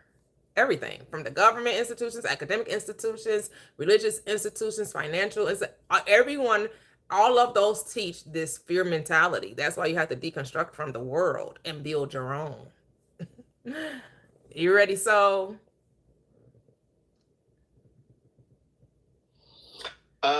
Hey. Hey. I really don't have anything to say. Hey. Okay. You I just do, is coming but- up to be my mod. The concepts that I'm about to drop, it may sound like it's what I'm about to say. It's beyond the mind. Like, it's not. You must go beyond the mind. But I know people can only intellectualize or use their imagination or whatever. But what I'm trying to put down is you can only experience this, and then you will get. It will be like a knowing. Like, it will just come over you. But basically, what I'm trying to say is that there are no concepts here. There is no you, there is no me. It only is. Like, the experience is, or whatever. I know you can see your quote unquote self as, oh, I'm doing this, I'm getting food, I'm hungry, or whatever. But that is, in all of that is the experience. If we was to take away humans, just for the sake of, if we was to take away humans, there will be no concepts, because humans make up concepts, right? So if we take away humans, then that means concept goes away. Then that means what's left is only the isness, like what you can say, existence, consciousness, quote unquote God, or whatever. But how we're perceiving it, well, how most people perceive are in concepts, are in duality. Once you transcend duality, you're like, oh, it's really nothing happening, or stuff is happening, but it's really nothing happening. The happening is what it is. Like, the experience is what it is. Like, consciousness or existence is what it is. You are just quote unquote aware, or you are it. Like, you are. There's no like separation between this and that. It's just what it is what it is. And I don't think people can grasp that or whatever, because it goes beyond the mind. I say whatever you are aware of is not you. So you are aware of the mind, so that can't be you. You are aware of thoughts, so that can't be you. You see what I'm saying? Those are concepts that we're making up. What you are or what is cannot be. What you are or what is ineffable. It's beyond the mind. The mind makes up concepts. The mind job is to differentiate, or what. That's his whole job. So you can be like, oh, I want to go get pizza or whatever, or it's 7:00. I need to do my workout. All of those are concepts. But once you experience this experience, you will see. Like, it's like looking without seeing, and that shit is so like profound. It's ineffable.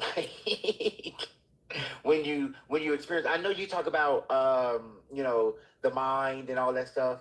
Because I'm not making a separation. I'm saying everything is the mind. It's all one. I'm not saying this what you're not, because like you said, I like the Bible, right?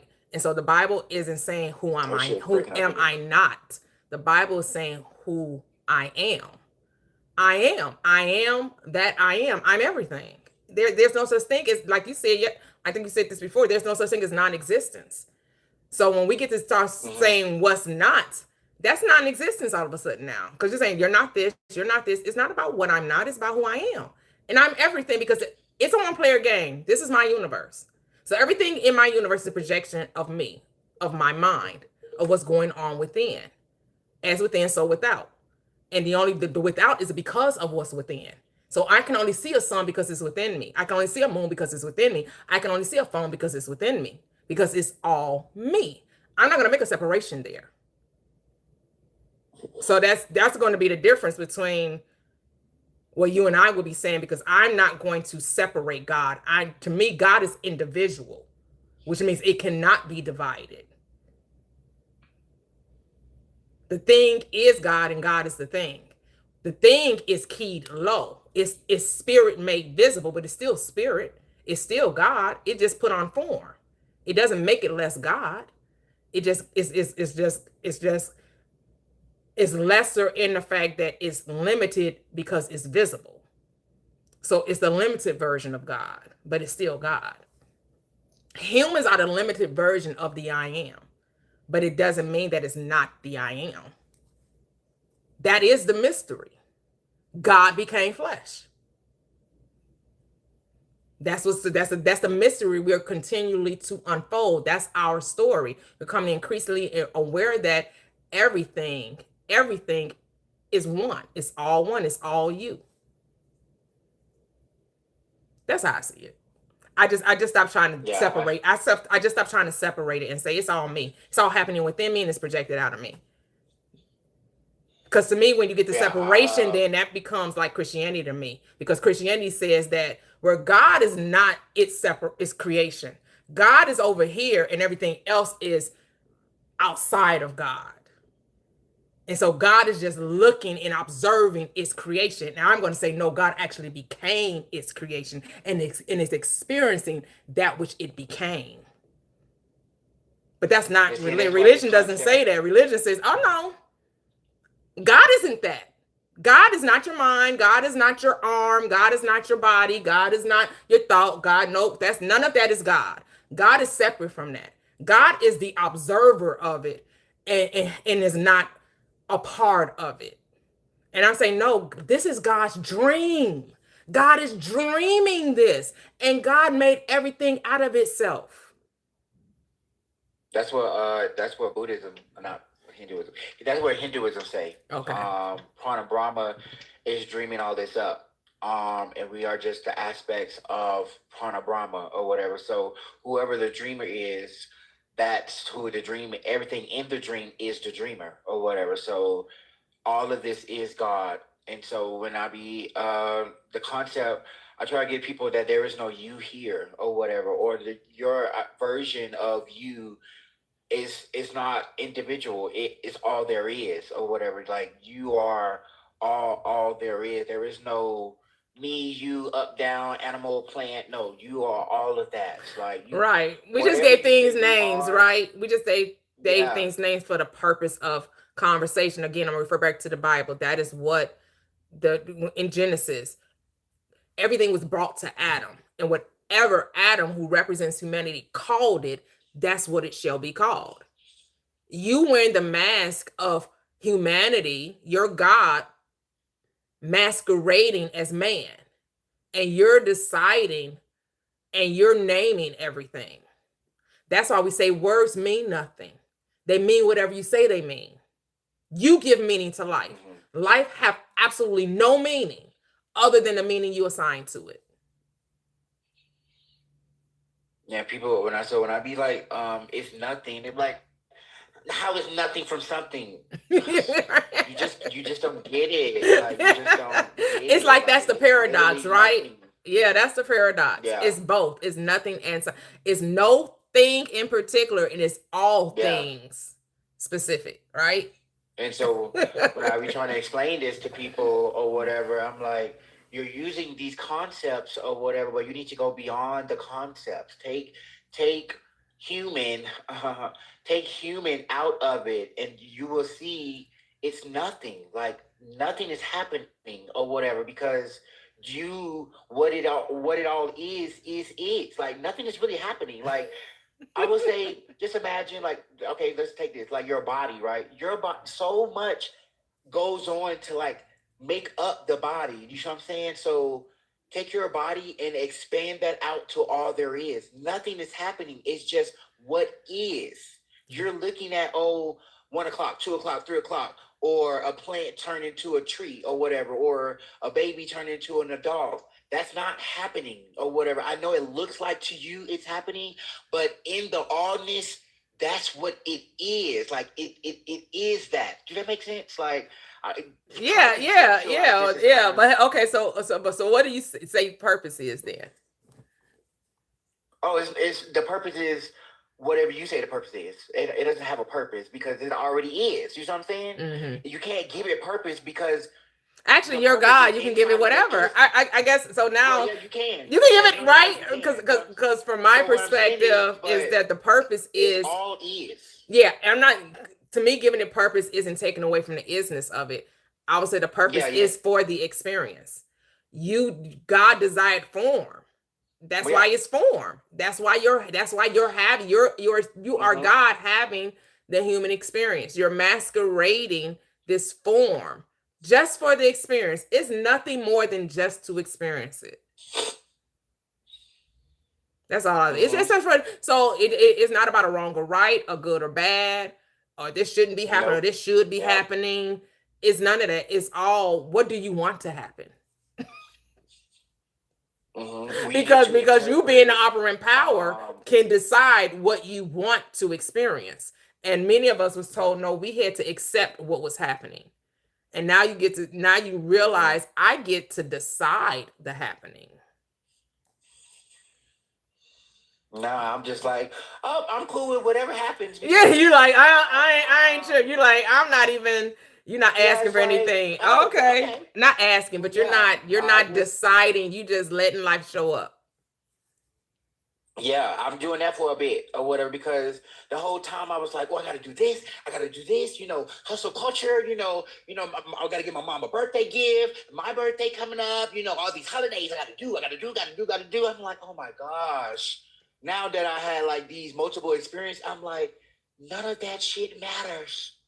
It doesn't matter. It only matter when I make it matter. So if I'm saying it don't matter, none of this shit matter. Now I just get to be what this is. Like, I don't have to add or take away, because that's impossible. But I just get to be, and I just get to be like water. Just exist for the sake of existing. Like, damn, I ain't gotta call it nothing. I gotta do nothing. I gotta be nothing. I can just be what is. Like, in this experience right now, I'm you, Toyia. I'm the phone. I'm the water over there. I'm just am, like, right, and I'm just like, oh yes, like it's no thoughts, no million thoughts going on at one time or whatever, because I know those are illusions or whatever. I just get to just be, just exist. Yeah, some people want to play in the illusions though. Some people want to play in the illusion. No, and that's fine. And then when I want to desire something, I know what it is, so I would desire. But right now, I'm just, for these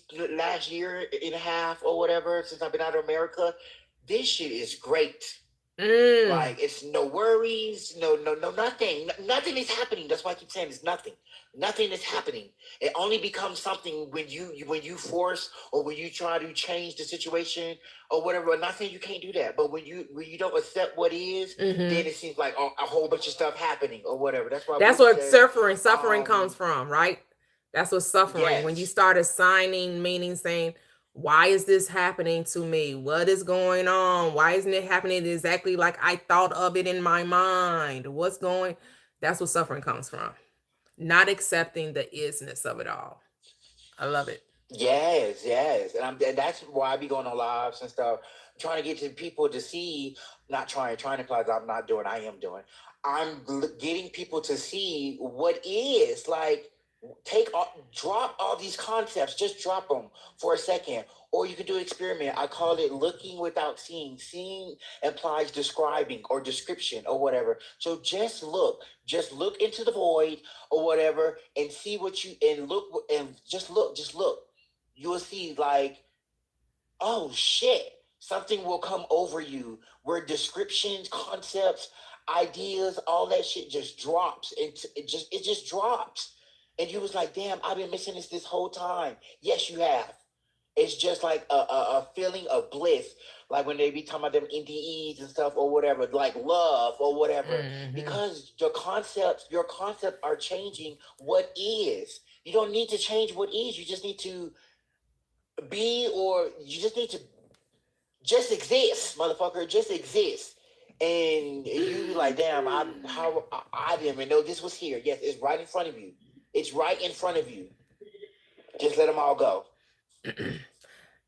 Yeah. I would just say, to me, there's no should or shouldn't. It's whatever you want to do. Yeah. It really is.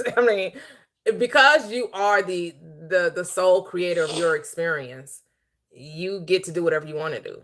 If you want to go and have the rush and adrenaline of running here and running there and figuring out this and figuring out that, and You know, you want to say, oh, I made this, or I built this business, or I did, you know, because everybody has different passions. Everybody came here for different reasons. No two people came to have the same shared experience.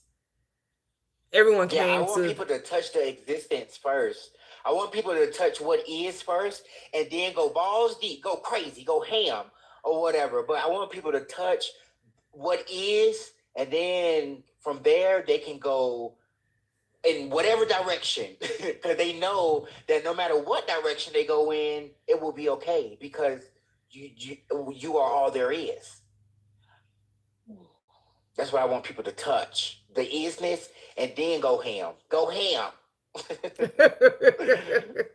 Go ham. I just want people to just to know who they are. However you get there, you get there. Yeah. Well, you know, there's so many. That's why so many ways to it, or whatever. That's why no one way is the right way. Because if it was, God or existence or consciousness or the experience would have just made one of itself. It would have made plants. It would have made the elements. It would have made none of this stuff. It just would have made one of itself, and then that's it. If it was just one way, that's all it would have did. Yeah. But it didn't do that. Yeah.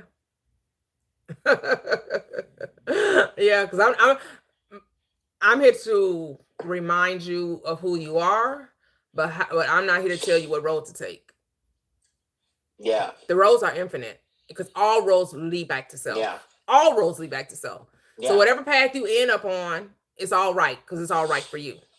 Because what I do know, when it's time for you to awaken out of your sleep, and it's going to be different for every person, it's going to be your time, and that's going to be the way, however that comes into your experience, right? And then you have to do the requirement of getting to know you and not fear knowing you. For some people, that's a scary situation to just sit there, and because of the you have to deconstruct, which means you have to tear down everything you thought you knew and go into that place of being willing to be wrong. Some people, and when I mean wrong, when you start looking at the world from a different perspective, you're going to start saying, oh, I was lied to, right? Because once you start unearthing the constructs that were built up in your mind, and you start realizing, you just start seeing life from a totally different lens, and everything that you were told, you recognize, that was just a story somebody told me. And I never had to accept this story. That was their narrative. When I went to, the 33 years I was in America or whatever, then when my friend was like, you need to get your passport, or whatever. I got it. He told me how to get it or whatever. But then we took a trip. It was only supposed to last for 7 days or whatever, because my job wouldn't give it to me or whatever. And so I was like, okay. But it ended up lasting 14 days. I was like, oh, look at God, even though I know that's me. But you silly. I was like, and then so I went to Mexico and Guatemala. So I went to 2 countries and 4 cities, right? And I was like, when at the end of the experience or whatever, I was like, oh no, America is ripping me off. This is a straight rip off. Like, this is a rip off. Like, I'm being ripped off. And I was like, oh, I need to leave. And then 3 years later, I left. I went to South America or whatever. And it's just like a whole different experience or whatever. So like the experience we're talking about, once you experience this, it's going to be like, damn, what the fuck was I doing? Like, who really was I or whatever? Like, now that I'm seeing this and experiencing this, it's like, oh, I'm never going back. You can't go back. That's why I'm in the Matrix, Morpheus, like, once you go and once you take this pill, you cannot go back. You cannot turn around, and you cannot. You cannot or whatever. So like this, what we're talking about, you will never go back. People are like, oh, I was a spiritualist and blah blah blah, and I went back to Christianity. How? How? Yeah, you know, because you know how they did the New Age versus Christianity. I was reading your comments, and they were like, I want to see a Christian turn New Ager turn Christian again. But I have talked to a couple of people that said they were Christian, did the spiritualist thing. They didn't call it New Ager. They went to spirituality and they dealt with the tarot cards. They did all that. And then they said they went back to Christianity. And I was like, it's because y'all didn't leave them devils alone. That's why you went back to, you got spooked. And your ass had to run back to Christianity because over there, the Bible tells you to leave them devils alone. In spirituality, they be invoking spirits. Yeah, that's why your ass, you got spooked. You got scared. That's what it was. That's all it sounds like to me. The couple of people that the couple of ones that I talked to, the couple of people that I talked to, that's what it was. Oh, okay, Erie, you didn't mean to come up. Did you mean to come up, Erie? You can unmute. I know you said you were at work. I don't know. Can you guys hear me? Yes. No, I did not mean to come up. I am so sorry. Oh, that's okay. That's okay. No problem. Okay. So when they go back to Christianity, I think that they couldn't hold the vastness of themselves. It's so. I don't think they were trying to get to know themselves. I don't think they were trying to get to know themselves. I think some people use spirituality as a way to try to control others. Right? Because depending on what brand, just like it's different brands of Christianity, right? It's different brands of spirituality. And some of these brands of spirituality, they were like, yeah, some people are like, I have my ancestors helping me. You can't touch me. Spirit, protection. And, and so some of them are coming from that perspective, right? They're looking like the ancestors don't play about me. You want to mess with me. I got ancestors to come up at, they're still fighting. They're still fighting something. You got to even in that, you got to transcend that. Like, yep, that whole desire to protect, right? Protect, thinking something's out there to oppose you. Like somebody was saying the other day, they were saying they don't shake hands with everybody because the evil spirits can jump on you. Oh, okay. I don't think like that, so I don't understand that mindset, but I'm like, but to me, that's still fear-based, right? Yeah. You're still operating in fear because you think that shaking hands with somebody is going to make you come home with evil demons and devils. And I'm just like, really? Damn. Y'all need to show some love to yourself. Like, you gotta transcend spirituality. Go to pure consciousness. Pure consciousness is all there is, because you're thinking, oh, my ancestors is helping me or whatever. No, nigga, that's you. That part. That's all you. That part. But people not ready for that. That's like, they're not ready for that. They're not ready for that. They're like, no. I'm telling you. I need my protection. I need my sage. Yes. I need my amethyst. Yes. I need these external things, to feel safe. Yeah. And here's the thing. I get it because people are where they are, right? You are where you are. But that's why when I came into this understanding, some of the readings that I was doing, I liked the teachings of Neville Goddard, because he was like, there's no God outside of you. You're the only power. And the reason why you would experience anything that you experience is because you created it.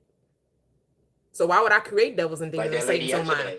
Why would I create devils and demons and Satan and evil spirits? Why would I create that? Why would I create haunting spirits? Like, why are we still living on Nightmare on Elm Street?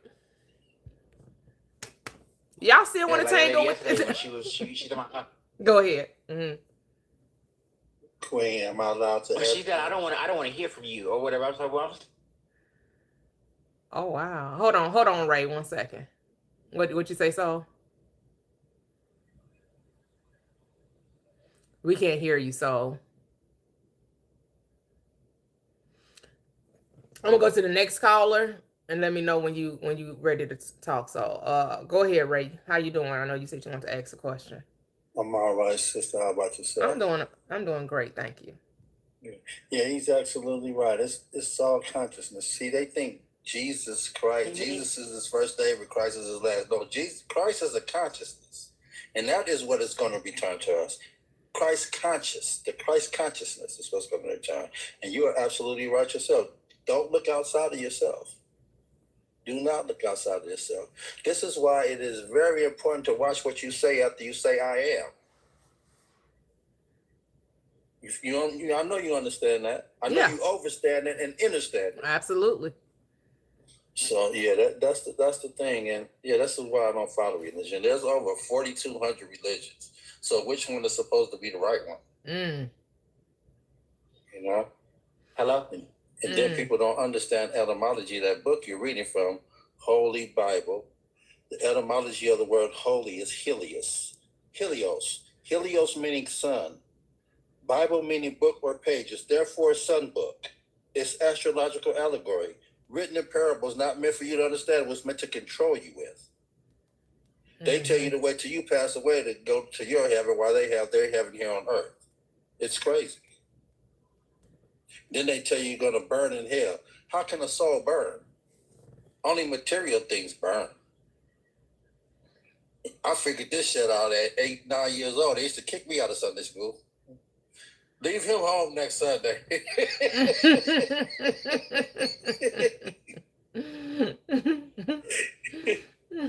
Yeah, that's all I want to say. Oh, okay. Yeah, you have to look inside yourself, just like you said.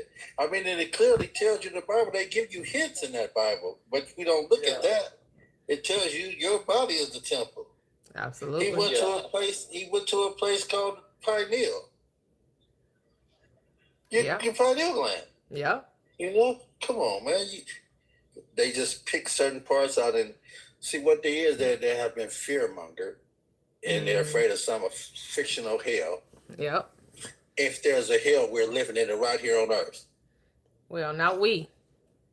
Well, I'm just saying, you know what I'm saying. I'm sorry to interrupt, but the original.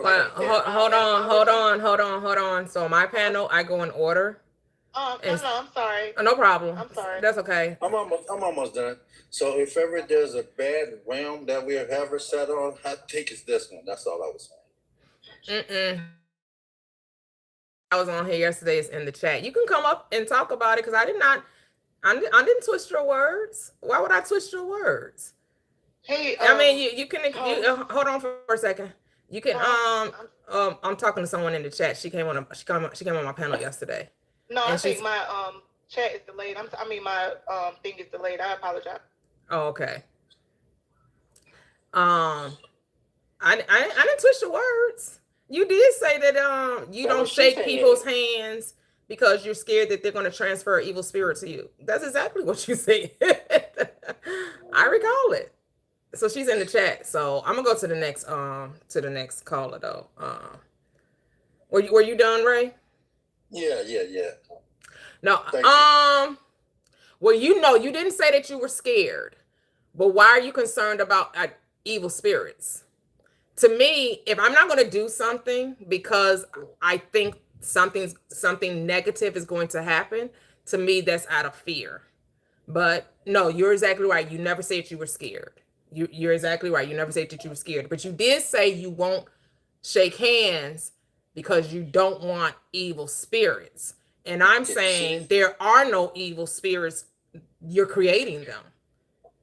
That's where we differ, because you're calling me exactly. You're saying I'm exactly like Christianity, but Christianity and spirituality are the ones that talk about evil spirits.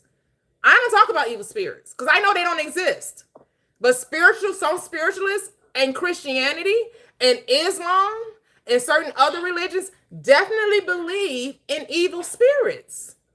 That sounds like Christianity or religion to me. You have more in common with Christianity than I do, because I left devils and demons and Satans and evil spirits on my own. They don't exist in my reality. And it's okay that we don't agree. You get to keep your evil spirits. If you want them, you get to tangle with them. I just don't accept them. Hello, Uncle Dave. Welcome. Are you there? Word about the Jews. I'm here. Okay. Oh, you on teacup? I'm here. Okay. Can you hear me? Yes. Oh, I'm loving what I'm hearing, and I'm just learning, and I respect everybody, opinions and their beliefs. So I'm not gonna state, nothing that will, that's your belief, and you all have our own belief. I'm just here just to listen. Okay. Cool beans. Yes, I know everyone is not going to agree. But you know, I will speak my truth as to the reason why I don't claim to be a spiritualist or to be a religionist is because of the idea of secondary powers. And so you can call it judgment, that's fine. I'm going to call it observation, but the potato, right? I'm just making an observation. You're going to call it judgment. Nothing wrong with that. Because there is a such thing as righteous judgment. And see, I know there are no secondary powers. The only cause is you. You're the creator of your own reality. If you say that these things exist, then they only exist for you and for those that believe in it and they accept it as a reality. That's just how powerful we are. We create problems for ourselves where there actually are no problems. Because if you stop saying you had problems, you wouldn't have none. It's really that simple. It gets no easier, no more simpler than that. If you didn't decide you had problems, you wouldn't have problems. The book actually tells you the stuff that you don't really take into consideration and have a deep thought on it. When it says that God helps those who help themselves, he's talking to you. I would like to do an exercise with everybody on the panel and in the audience. I want you to say something to yourself without opening your mouth and tell me whose voice you hear in your head.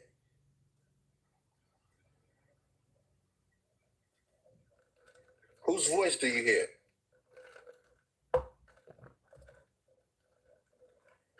Exactly. And it's not mine, my brother, it's mine. No need for the S on the end. Sorry for being graphically correcting you, but it's mine. Yes. It sounds like you. So when you're praying to yourself and use those powers like the sister's trying to tell you. And be careful. Most two powerful words are I am. So be careful what you say and think after those two words. Make it be nothing but positive thought and things coming out of your mouth. The sister is absolutely correct. She is 100% on her shit. Okay, I'm done there. Okay, thank you. Okay, I'm gonna go to the next caller. God is within her. You can unmute. Thank you. Is it that Toynet? Thank you for the sub. Thank you. Yes, you're new here. Make sure you hit that subscribe button, that like button, share because you care, and comment. Help the algorithm. Go ahead. Hey, host. Hello. Thank you for having me. Yeah, hold on. Please stay. panel. Hold on. Please stay muted when I'm having a conversation with someone else because I like everyone to get their turn and no interjections while the other person is speaking. Go ahead. Go. God is within her. Oh, yeah, I was just saying thank you for having me and hello to everyone. I was just wanting to agree with the perspective of Ray about the etymology of words in the Bible and, its origin. I think all the books, from every religion has different, pieces of wisdom that we can all take and, use this as, use for guidance on this journey.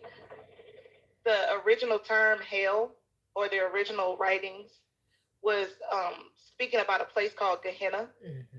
And it was not talking about a specific, place in the afterlife. It was just a reference to a place that actually existed back then. Mm-hmm. And a lot of scholars and theologians, they know this, but they still teach it for the basis of control. So yeah, I just wanted to agree with what he was saying and just the origin of hell. Mm-hmm. And even heaven. Jesus said, the kingdom is not a place that can be observed. Yeah. It's within. And most religions, I guess, were created to keep you looking outwardly and looking to something or someone else to get everything that you need that's already inside of you. And I used to be a Christian I grew up in a very, very, very Christian household. And when I say that, please don't take it lightly. Like, we were at Bible study, missionary practice, or whatever it was. My grandfather pastor, so no matter where we went on the weekends, we were always in somebody's church. Mm. So I think he believed it. But, you know, like I said, one day I started asking myself questions. Not just any questions, just the right questions. And I think that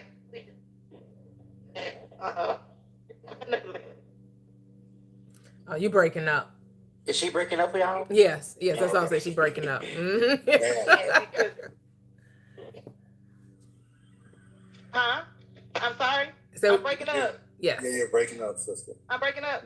Yeah, you got 3 bars. You got like 1 bar Okay, I'm in the mountains. Mm. Yeah, I'm a truck driver. I'm in the mountains. I apologize. That's I okay. can pause for a little while if y'all can't hear me. We can hear you now. Oh, okay. But yeah, no, I was saying I was always in someone's church, and I used to be a believer, but one day I just started asking myself the right questions, because I'm not to ask questions and not to question the faith or God or, you know, things like that. But once you start asking yourself questions, the right questions, it kind of breaks down everything. And then you realize that you never really knew anything. Mm. And that's all I wanted to say. Love it. Yep. Exactly. The more I learn, the more I understand. I don't know shit. No, the more I come to the knowledge of self. Right. That the world wasn't telling me about who I was. That's an inside job. The world can't tell me who I am. That's the thing. But they don't want you to know, because then too many people would be accessing too much power. Who is they? And that's their fear. Whoever, I guess that they, like, if you're always looking outwardly, right? So someone somewhere that started these religions in order to control, right? They thrived off this power that they get for someone needing them. And that was actually the message that Christ in the Bible was trying to show, because the Sadducees and the Pharisees, they were profiting off of people's pain and making people believe that they needed to come to this temple and sacrifice the goat and all those things. And he was saying, follow me. Let me show you how it's done. Everything that you need is within you. That's why he said, you know, the works that you see me do, you will do the same and do greater. Christ was trying to show you how to go inside yourself. I am that I am. Yeah, but I don't see it as a day. I see it as the dream of sleep, and it appears to be a day when it's actually you. You're hiding from yourself. Right. You're dreaming a dream of sleep, which means I don't know who I am. So I think that they are keeping something from me when it's actually I'm keeping it from myself, because I'm dreaming. Powerful. That's powerful. And then when I awaken in the dream, I recognize, oh, it was me the whole time. Right. And I got excited because I was having a conversation about that with someone yesterday. And I was talking to them about, some things that I kind of came to know. And they were like, you didn't even realize that you were, going against yourself. Yeah. And I said, yeah, like all this time, that fight, that need for opposition, that need to be right, that it's like that ego versus you. And that's, yeah, I completely agree. I might not have had the language to say it the way you said it, but no, you're good. Yeah. You're good. Because I always say, did you know you were asleep before you woke up? You didn't know you were asleep. Yeah. And you didn't know you were sleeping until you woke up. Then he's like, damn. Right. I was on Nightmare on Elm Street. I was battling with Freddy Krueger. Right. Listen, sister, my pineal gland is... Oh, I'm sorry. Go ahead. No, it's okay. Go ahead. I was going to say, because I be having some dreams. My dreams be so vivid that I actually think they're real. I done loan people money in my dream, and I wake up and jump up, man, when they going to pay my money? My dreams be so vivid, I'm saying, because I don't eat meat, I don't drink alcohol, I don't do any kind of street pharmaceuticals, and my pineal gland is clean. I can astral project in all of 5 minutes. Does anybody do astral projection? And here, anybody know how? No, I I haven't gotten to that place yet. But Not I interested. think, I think that that's even what, the Bible calls the rapture was talking about. Like just the collective awakening and ascending of everybody to their higher self. I don't think that I can travel to Egypt without a plane.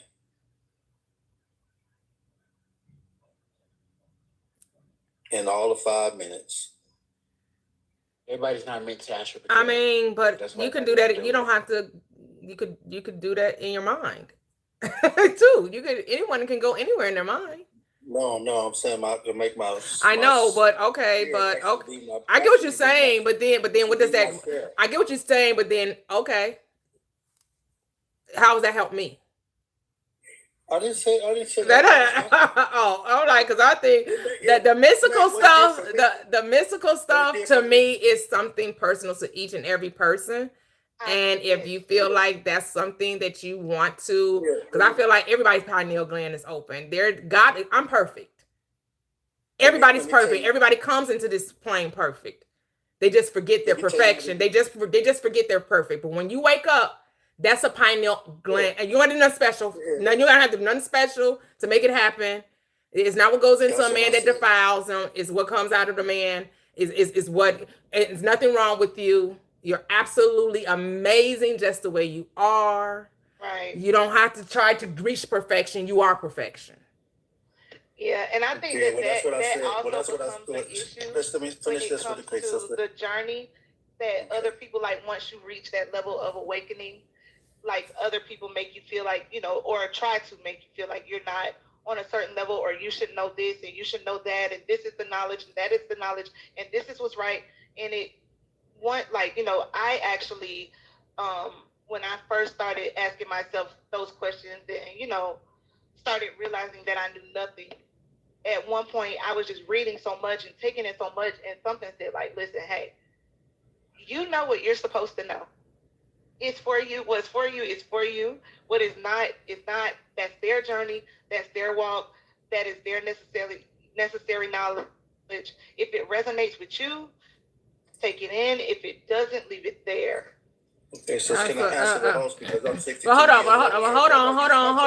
I need you to mute up because I wasn't asking a question, and I'm speaking now. So someone had a question in the chat that I'm going to speak to. Sunflower said, "Can you say that again, Toyia, about I'm dreaming?"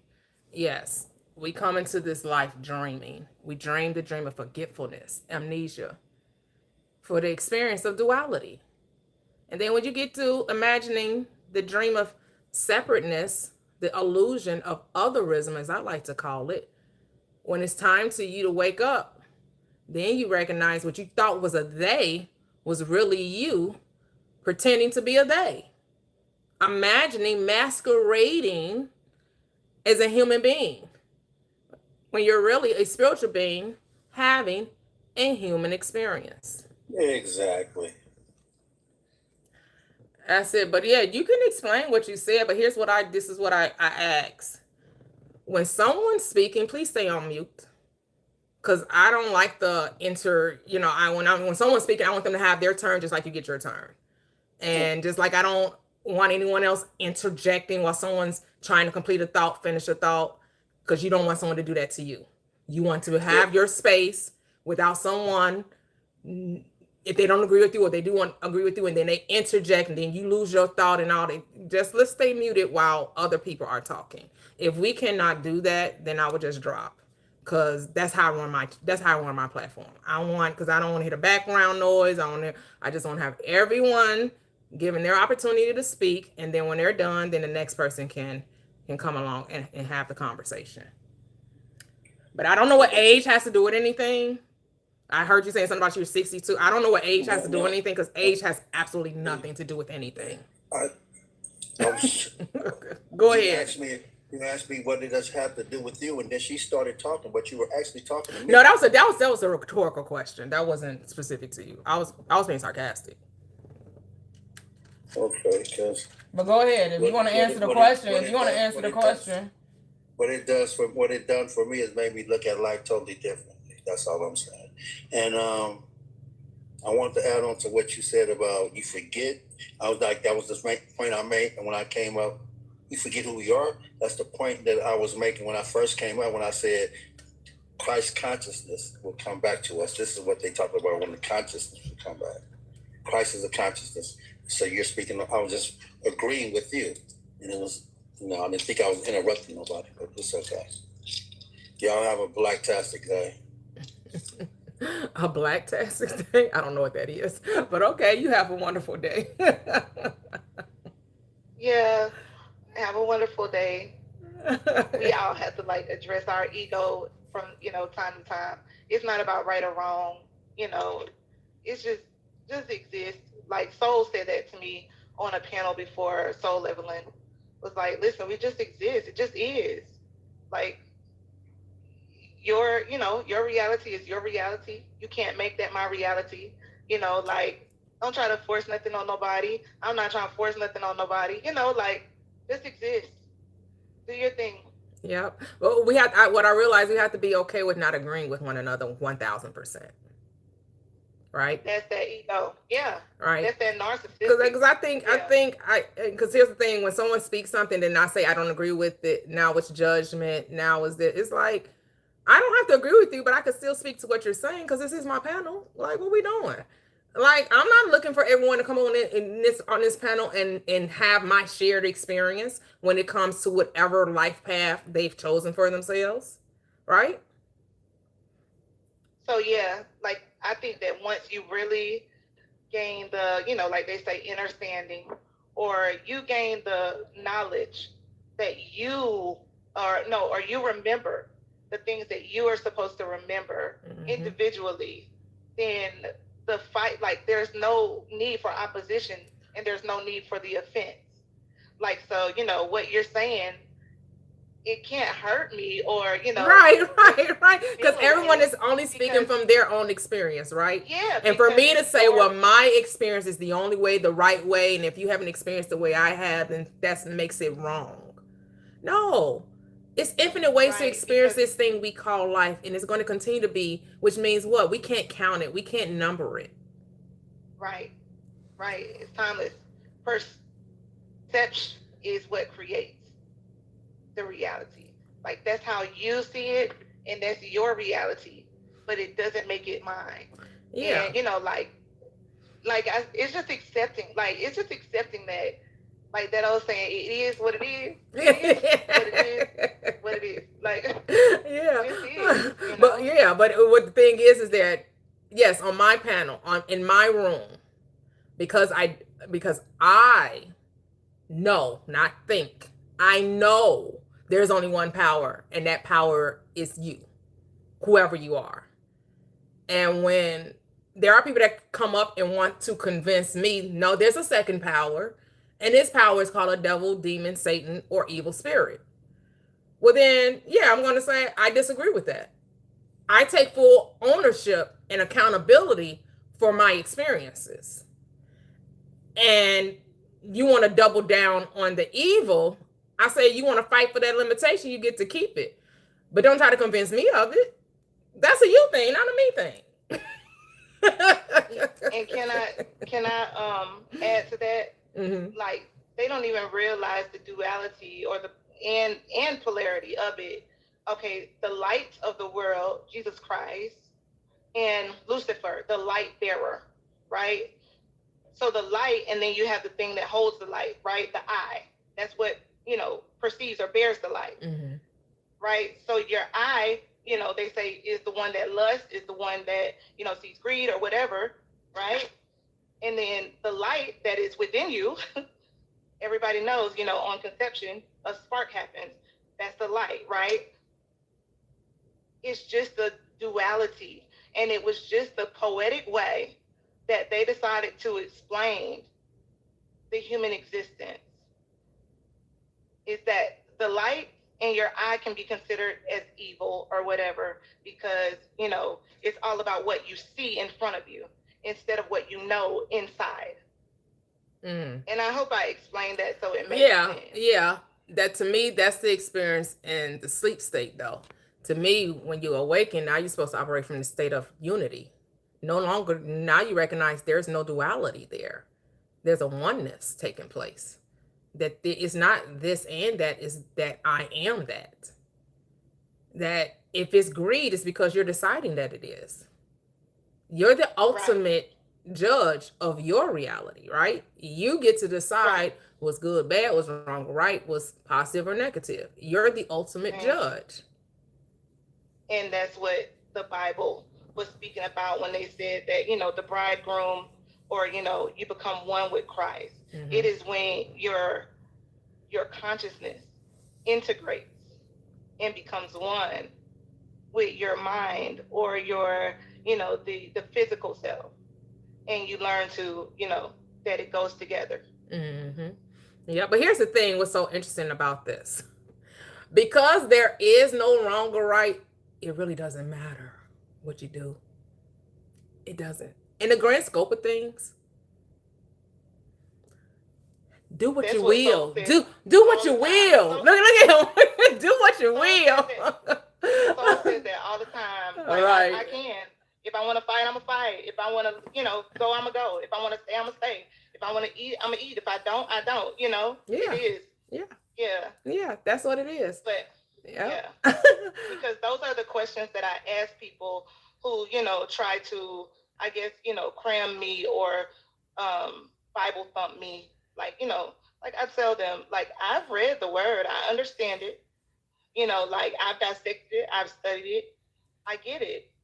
But who gets to decide what the truth is? Oh, the word of God is the truth. That is the only truth. Who decided that? Who gets to decide what is good? Who gets to decide what evil is? Like, ask yourself, who gets to decide those things? Oh, all right. Welcome, Alabama. Is that how you say it? Derez? Welcome. So I'm streaming on YouTube as well as TikTok. You're new here, make sure you hit that subscribe button, like button, share because you care, and always comment below. Help the algorithm. I am streaming on TikTok. That's where you're hearing the voices. That's where I have the call in on TikTok. That handle is Prosperous Living with _T. I have an Instagram by the same name. You can follow me there as well. But yeah, all of this is a play or your imagination on overload or whatever you want to call it. It's just my imagination once again running away with me. And you get to decide what is or what is not. It's all you, boo. If you want to play around with other energies, you think it's other energies at play, you think there's other, you know, spirits you have to bring under subjection, you got to keep protection, I'm about keeping it super simple. I kiss over here. And I don't got time for all that. That just makes life just a little bit more than it needs to be for me. For me, I like Florence Scovel Shinn, who says, every man is a link in the chain of my good. Why? Because I'm good and the man represents me. So I only see that which I think.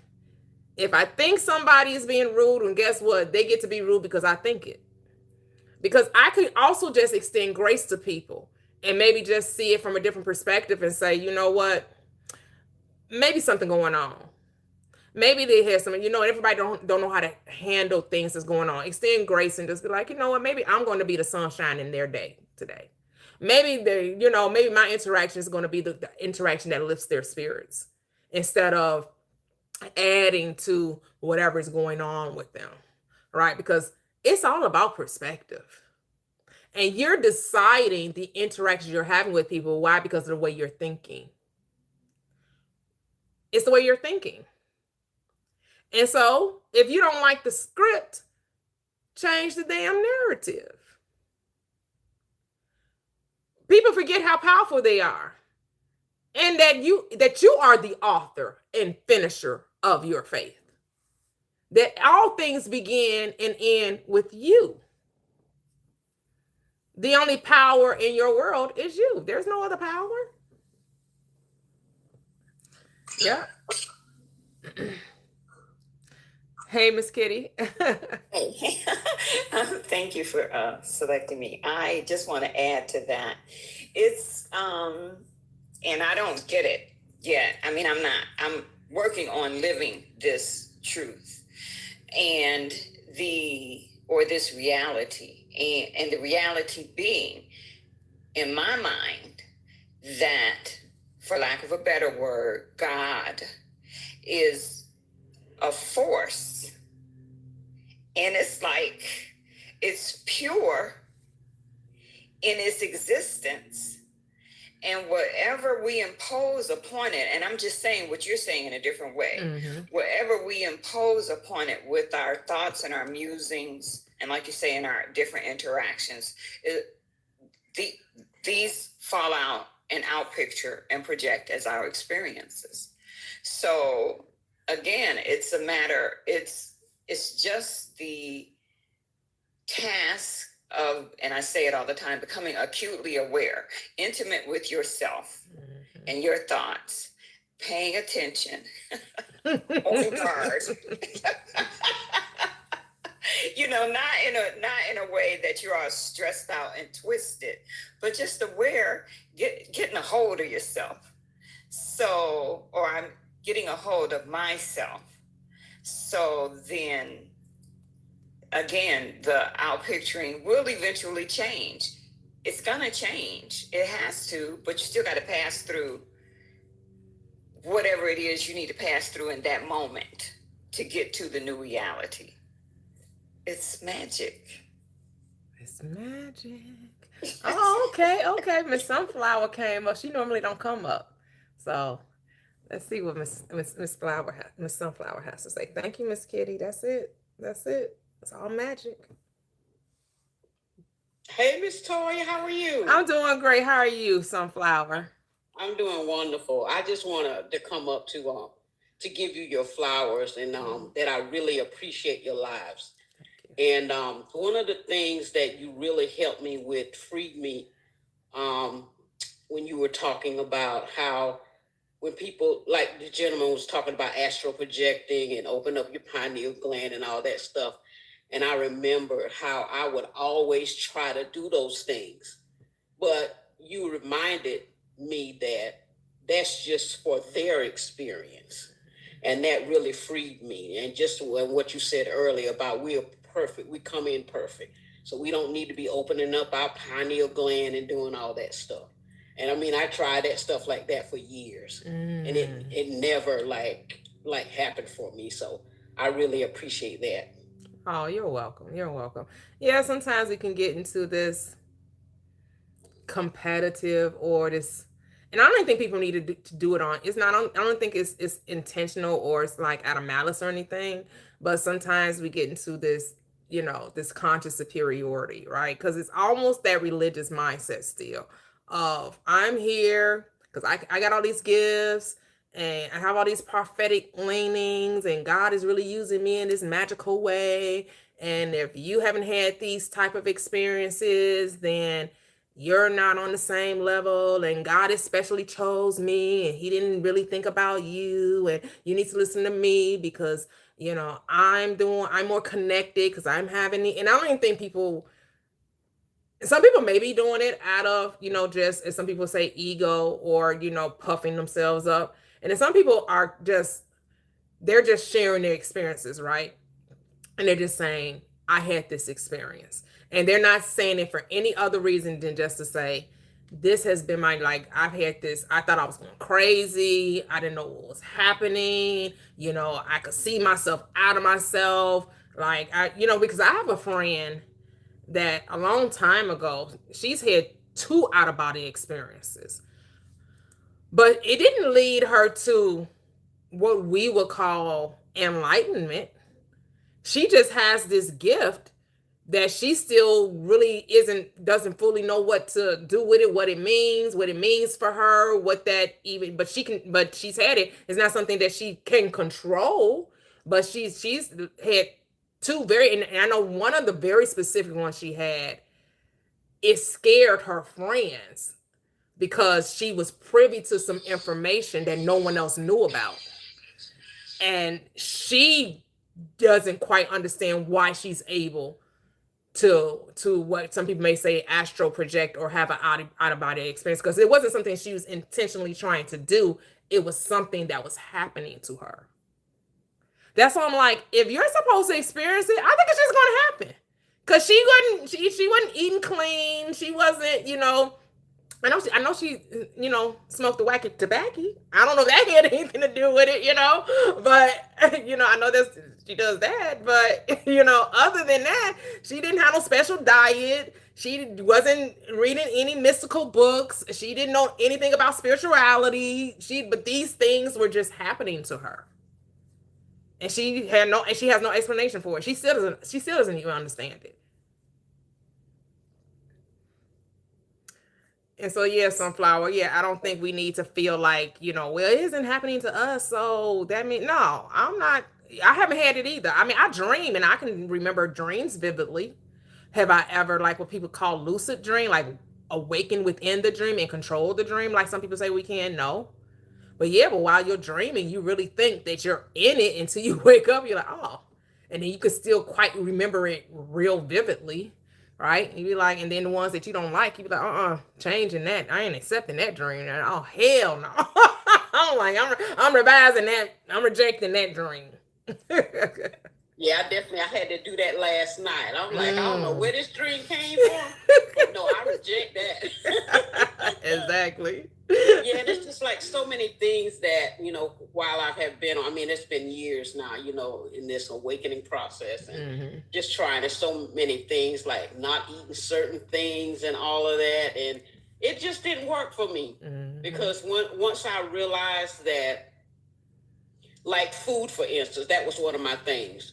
When I start giving it meaning and all that stuff, when I just eat and just enjoy it, man, it was so, and it's like, I pretty much healed. Like, when I was going to the doctor, it was like, I had this IBS thing, quote unquote. But once I stopped giving food a meaning and just saying, because I would just say like, this energy is just fueling my body perfectly. And when I started saying that, I stopped all them symptoms. Them symptoms of, where you can feel, well, for me, it was like I could feel like the food, like actually like coming back up in my throat and stuff like that. And it was all kind of little symptoms I would have. But once I just start just enjoying food for what it was, like energy for me, I all those symptoms stopped for me. But it's just so beautiful. Many things that, it's just so many things that, I have been experiencing, while I've been on this journey and understanding, that, that's not for me. I don't have to go down that path because somebody else said that it worked for them. Yep. Yeah. I mean, it's infinite expressions and there's no wrong path because it's all just about the experience. Because why aren't billions of people waking up all at the same time? Because maybe that's just how we meant to have that duality still present for whatever reason, and it's really your perspective of it, right? Because you can decide duality doesn't exist in your reality, and you could just say whatever I see is without giving it a meaning or judgment. You could just be who you are, the observer as well as the observee. You're both. There's no separation there. Hey, DNA, welcome. Hey, Blaisdell, welcome, guys. Hello, everyone. Welcome. Okay, I know God is within her. You wanted to say something? I just wanted to respond, add something to what I guess kind of encourage Miss Sunflower or something, because I think like what the host said about, when you have the ideology that duality exists, it also creates the need for, polarity and for opposition. So it's like, still gives you the impression or the belief that nothing you do is going to be good enough. Yeah. Until you just, like you said, like decide that it doesn't matter. Like, I am who I am. I am that I am. I am it. I am the alpha. I am the omega. I'm the beginning, the end. I am infinitive. And what I say goes. And this is my journey. This is my experience. And that's it. And you don't need, well, like she said earlier, she was talking about the premise that, you know, you're sleeping and you basically are battling yourself and you're creating these oppositions or, you know, these ideals, but that's also like making yourself believe like, oh, well, this is where I am on my spiritual journey. I'm not making it there. I'm not doing this. I'm not able to do that. I need to eat this. I need to eat that. I need to do this. I need to do that. But once you know, I guess like eradicate that belief, there's no longer, you know, a you that is making you feel bad for not being at a certain place. Yes, love it.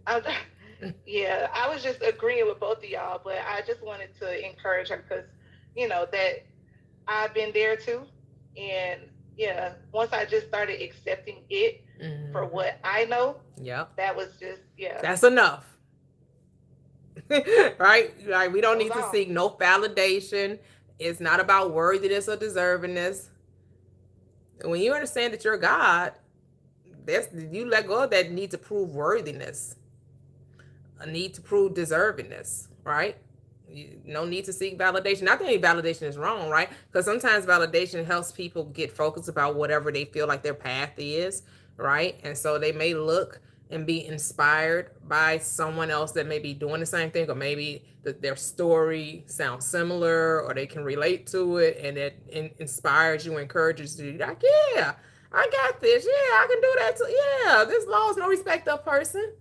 You know, it's for everybody. Whoever sees whatever's possible, just accept that it is, and it shall be. Right, and that's why, yeah, like once, like that's what I was saying earlier, to add that if it resonates with you, take it in. If it doesn't, leave it where it's at. Yep. And that's just all. Yeah. It's so simple. I really appreciate y'all having me. I learned so much. You know, and I love all the different beautiful perspectives that everyone has. I can take a little bit from everyone. So thank you so much for having me too. Oh, you're welcome. You're welcome. Thank you for joining. Thank you for sharing your perspective. That's what we are. That's how you prevent cults, right? Because cults is only one voice. And the moment you don't agree with that one voice, you're excommunicated. They want you out of there. They only want one. Everybody, you can't see it from your own point of view or have your own experience. It has to be, no, it's my way or the highway. Like Miss Diamond, when she came up and she was telling us about, you know, she saw a guy talking about, you know, he was the Christ and the followers, and telling them they don't need to read the Bible. They can't understand it anyway. He's going to interpret it for them and just listen to his voice. I said he's going to be on that Netflix documentary that I saw with the different now to be a cult leader. Because I'm like, that's how it starts. When you are only listening to one person, nobody else gets the right to share and giving them perspective. You don't get to ask questions. It's just listen to me. And don't let anyone else try to tell you anything differently. I'm the only voice. I mean, you get to stay because it's just all for the experience, right? Even if you find yourself in a cult, and many of us have, the grand scheme of things is just the experience you're having. But that's how at that moment you're creating this reality of, I don't need to think for myself. I can have someone else think for me. And some people like that. Some people they don't want to make choices and decisions for themselves. They would rather someone else tell them, this is the way you should go. This is what you should eat. This is what you should drink. This is where you should live. This is how you should spend your money, right? Some people and that's how many people create these realities they experience, because they're like, yeah, I would rather someone just tell me what to do. And so they have that experience. Again, all things are possible in this dream of life. Infinite experiences await every being born of woman. And so we're going to go to the next guest, Robert Leroy. Welcome. You can unmute if you're there. Oh, okay. Okay. Have fun at the library. Did you mean to come up? Went on Teacup. Maybe didn't need to come up. Oh, he is, but he's on Teacup now. So I see someone asked him to come up. I don't know. Did you have something to say, Soul? No. Oh, okay. That picture is funny. Have you used that picture on your live? Because I think you would get a lot of Christians stopping back with that picture. People be like, it's blasphemy. But I'm like, no, we know Satan or Lucifer represents the same thing as Jesus Christ or whatever. They don't have to keep fighting. It represents due balance or whatever, like the higher and lower natures of oneself or whatever. And then when they come into oneness, they will see that they're the same thing. So no need to fight. One love. One love. One love. Let's see. Robert. Okay, Robert's back. Hello, Robert. Oh, forgive me, you all. Listen. I'm a little slow. I'm trying to get there. Okay. All right. I'm trying to get there with all of this TikTok and all of this stuff. You know, I helped myself out. I did a little Clubhouse. I'm a motivational speaker, so I do it the other way. Okay. That's the only issue I deal with. Well, I see. I got an opportunity to hear a little bit about what you all are talking about. And, you know, I just came on here. I said, well, let me check it out because I would like to bring clarity. That's one of the things I try to do in every situational conversation. Now, I know the view that you all are, your perspective and how you see things. And when I came on here, one of my biggest things, because I am a Christian. Okay. And I can tell you everything about Christianity,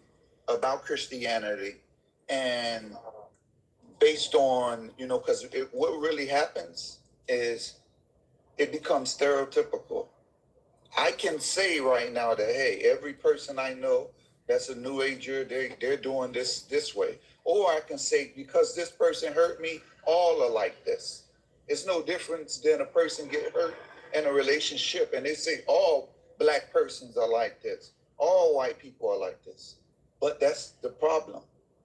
If one person hurts you, that's that one person. You cannot label that as the majority. That's stereotyping. So when we see a particular sect of people or religion of people who hurt us, you got to remember, you can't use that and say that's the majority. That's just that person. I'm going to interject here. How is it? I don't understand where the clarity is coming from. Where are we? Who said that they were hurt?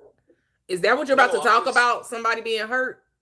No. What clarity? What clarity are you about to bring? Because you're about to Tanki's about to go into a whole motivational speech about hurt, and I just don't want to hear it. So what's clarity? What clarity are you about to bring forth?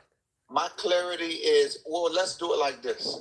What is it that you desire to know about Christianity, and why is it that you feel that it's literally going south rather than... She used to be a Sunday teacher.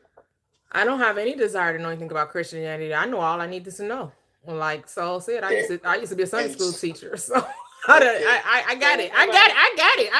Me and Christianity, we have an understanding. Okay. And nobody really asked for clarity. Go ahead. I'm sorry, I cut you off. I apologize. Well, if you used to be a Sunday schools teacher, now my question would be, what changed? What caused you to change? Hold on, because that's what I don't want to happen. Is we all talking at the same time. Cool. So I'm gonna have the conversation with Robert, because that's what I do. I let everyone have their time to have a conversation with me, and then when we're through with our conversation, if you all want to ask some questions, then we can. And so you said, so it's been about 20 years that I left Christianity.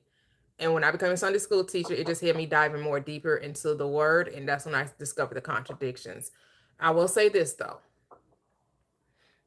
You will hear me quote scripture. Why? Because I look at the Bible from a different perspective now.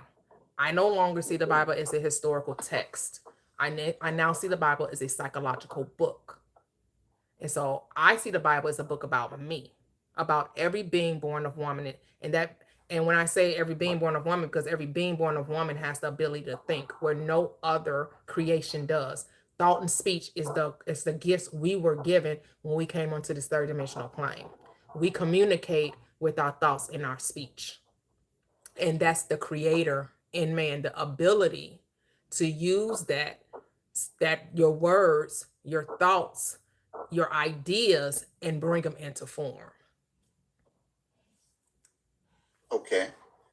But what boils down to this, the question would be this. Now, you said you believe, you said, okay, we came into existence. Now, that means we had to have a creator, correct? I mean, if you're talking about the physical form, we know how we get here through the physical form. No, I'm saying, okay, everything. Existence didn't just, I don't know if you believe in that the existence just came into play like the Big Bang Theory. Well, the existence is. There is no beginning or end to existence. Existence is infinite and eternal. There is no beginning. Just like there is no end. There is no beginning, there's no end. But there has to be a beginning in order for, and think of it like this. You don't get a tree. Hold on. I don't need the analogy because I'm going to stop you right there because you say there's no beginning. You say there's no beginning to God. Correct? He always existed. Exactly. Same thing. I mean, what are we doing? I know Christians think that God isn't everything. This is where me and Christianity part ways. Because here's the thing. I don't need you to teach me Christianity. I think he's still trying to teach me Christianity. And I already told you I used to teach it. So I understand the mindset of Christianity because I used to be a Christian. So I know you say that God is the beginning and the end, the first and the last, the Alpha and the Omega, always is, always was, the same yesterday, today, and forevermore. Correct? Mm-hmm. Yeah. Yes. I say that that's what existence is. You're right. Okay, so we have an understanding there. Okay. Cool. Mm-hmm. Now, based on you saying that you used to be a Sunday school teacher, and my question was to you is, okay, based on this, you said you find out there was contradictions in scriptures. Correct? Yeah, when I took it literal. They're no longer there now. I don't take it literal. Now I understand that every story in the Bible is the same story repeated over and over again from Genesis to Revelations. That's right, through the eyewitnesses of different people. So in other words, Luke was a doctor, then you'll see him more in detail. It's all based on their profession. Did you know that part? I know what part. That Luke was the character of Luke in the book who did not exist, but he's a character in a book. Yes. So you're saying who did not exist, meaning? None of those characters in the book ever existed in time and space. They're characters in a book. Just like if I read Moby Dick, they're characters in a book. I read a comic strip. Batman, Superman, they're characters in a book. So if they're characters in the book, how is it possible? You tell me. How is it possible that every character inside of that book tells me the same story from their own different profession that points to the same situation, the same person, if they're all just characters in a book? And if they're characters in a book, who's writing this book? Every book has an author. No, they don't. Every book has a name. Every book has an author. Every book, but you don't know who those authors are. It just, okay, what we cannot do is confuse the name of the book with authorship. That is what Christianity does. They say, oh, the book of Luke, it must have been written by Luke. No, that's the name of the book. That is not authorship. No one knows who wrote the books. So if you know Christianity, it tells you God gave inspiration to them to write these books. That's what you know. You say you knew Christianity. You say you was a Sunday school teacher. So you would know that. God, by all inspiration of God, just the same way God can give you the inspiration to go and paint that picture right now. You would say, oh, I did it. No, God gave you the inspiration to do it. You seen a little poor kid on the step and you said, oh my God, let me paint something to express to other little kids how this kid is feeling. That's all it was. They did the same thing. They wrote what they experienced, what they testified, and they seen with their own two eyes, so that we ourselves will be able to look back on it and say, hey, this is what it was. No different than historical archives. You go back, we wasn't there. You go back and you're listening and witnessing what other people wrote and testified on. And we take it as face value. Okay, I know that. I know Christians take it as literal. It's literal, except when you don't. You take it literal, except when you don't. Except when you want to say, oh no, that's a parable. Oh no, that's an allegory. Here, that's historical. No, over here, that's allegory and parable. No, over here, that was history. No, over here, that you switch up depending on the story you're trying to convey. If someone comes and challenges the story, then you get to move the goalpost, and then you get to say, well, no, that's not what that means. You're taking it out of context because you like to contextualize scripture, or you'll say, well, they weren't talking to us. You want to pick and choose when the Bible is speaking to you and when it's not speaking to you. So I'm like, well, if you're going to do that, why are you even reading the Bible? Because if I quote Paul, and I'm saying it's to the letters at Corinth, so a letter to the Corinthian church, and then I tell you something that he's saying, and say, well, how come you're not following it? How come you're not doing what he's doing? Well, that wasn't written to me, and you're taking it out of context, and he was only speaking to these set of people. Well, I could do that with all the scriptures. But that's because then that means the book is not to you, so why are you reading it? But this is the thing. When your parents told you something when you was a child, right? If you got extras, if you have more than one sibling and you're older than them, and they told you to do something, right? And you saying, well, your younger siblings say, well, I seen mom told you this. And you're like, yeah, she told me. And they're like, well, it wasn't to me. Why would I have to obey? It's like, no, mom told you, she told me this. It was general for us both. So when you hear that, sometimes it can be literally to you. But if it's in the right perspective, you apply unto your life. Right now, we got laws. Yeah, but here's the thing. The difference between you and I. You say God is your father. I say he's not mine. The God of Christianity is not my father. Okay. So when he's speaking to you and telling you to do whatever you think he's conveying, I'm going to say, well, it's not to me because he ain't my daddy. Cool. I don't know him.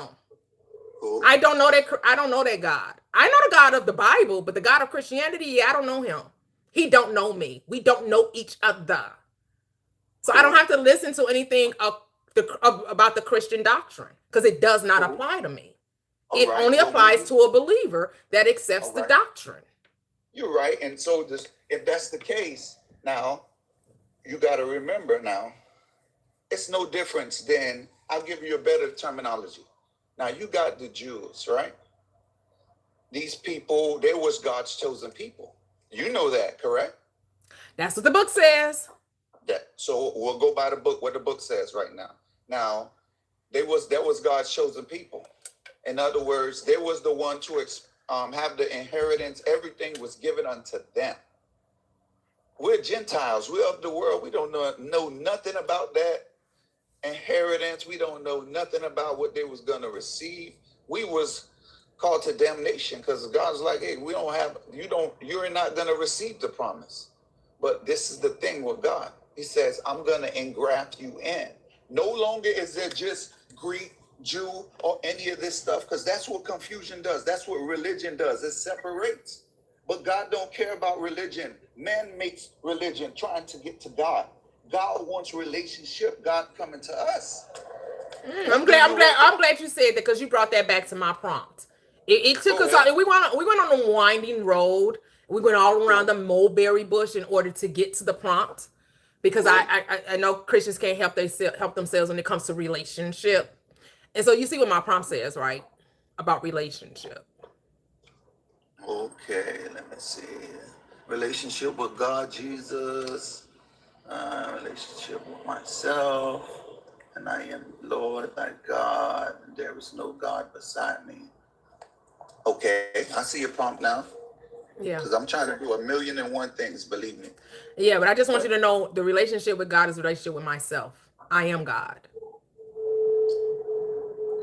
But if you're God, how can you be something and you don't, if you're not able to do the same thing of the supreme being, how can you call yourself that? I can do the same thing. God spoke things into existence and I do the same thing. He said, let there be, and it was. And I say, let this be, and it comes into being. Now, do I get to say how? No. Hold on. Go ahead. Here's the thing, because the Bible didn't say how God. Okay. So we do have two natures twain within us. We have our physical nature and we have our spiritual nature. The spiritual nature, I let it do its job. I don't try to tell the spirit how to bring things into being. Why? Because the works are finished, says the book. God already did everything. All I'm doing is calling it forth. Because everything that will exist already exists. So all I'm doing is going to like the menu, the smorgasbord menu that exists on this third dimensional plane. And I'm just going to say, what would I like from the menu? I would like this from the menu. I speak it, and then I let it be. And how it comes, and however it comes, in a way I do not know, at a time I least expect, it shows up. The how is never my work. Now, if you go to the restaurant, Sessi Bon, and you tell them you want some pickle, you want some dumplings, you want all of this, and like you just said, it's going to come like it's going to come, and you just let it be. But they just poison your food. You let it be. Now, you let it be, and now you're dead. Well, I don't understand. Hold on. Don't ever use me in your example to speak death over my life. First of all, hold on. Because I don't know what world you exist. I've been in many restaurants and have yet to experience being poisoned by one. But somehow in your scenario, this has to be the end of my existence because the restaurant you decided I was going to go to somehow doesn't know how to cook the things I asked. Now all of a sudden don't know how to prepare. Now all of a sudden don't know how to make food. Their only aim in life is to make sure I eat some poison, and that's the end. Like why are Christians? You are the most negative group of people. Like, I don't understand. Your examples are never of anything good. The examples always have to lead to harm, to someone hurting you, some type of depraved experience. Like, how about you do Philippians 4:8? You know that script? Do you ever practice that script? I need my other backup saying Christians don't know this book and they don't live this book. Cause what the hell? Do you know Philippians 4? I just need to know. I have a question for you. Do you know Philippians? I know the book. But listen. Okay, no. Can you quote Philippians 4:8 for us? Because I need to see if you live that script. Can you quote Philippians 4:8 since you know it? Quote Philippians 4:8 for us. No, you know why I'm not gonna do it? Because you don't apply it. Because you just demonstrated to us that you don't live it. Because no.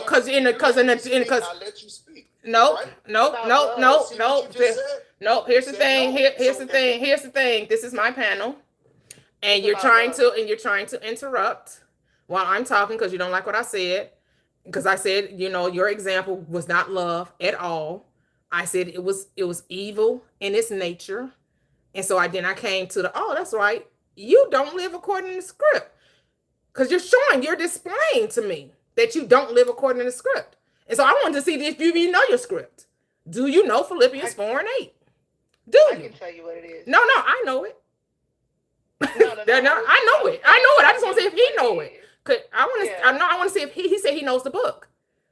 And I just want him to quote the book.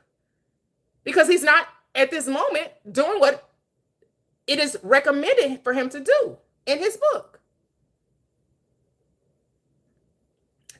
He's showing, this is like exhibit A. They don't think of whatever's. I'm not even going to, but I think it's about 8 things that script tells you to think on. Yeah, he's not doing that. He's not doing that because they don't know how to go.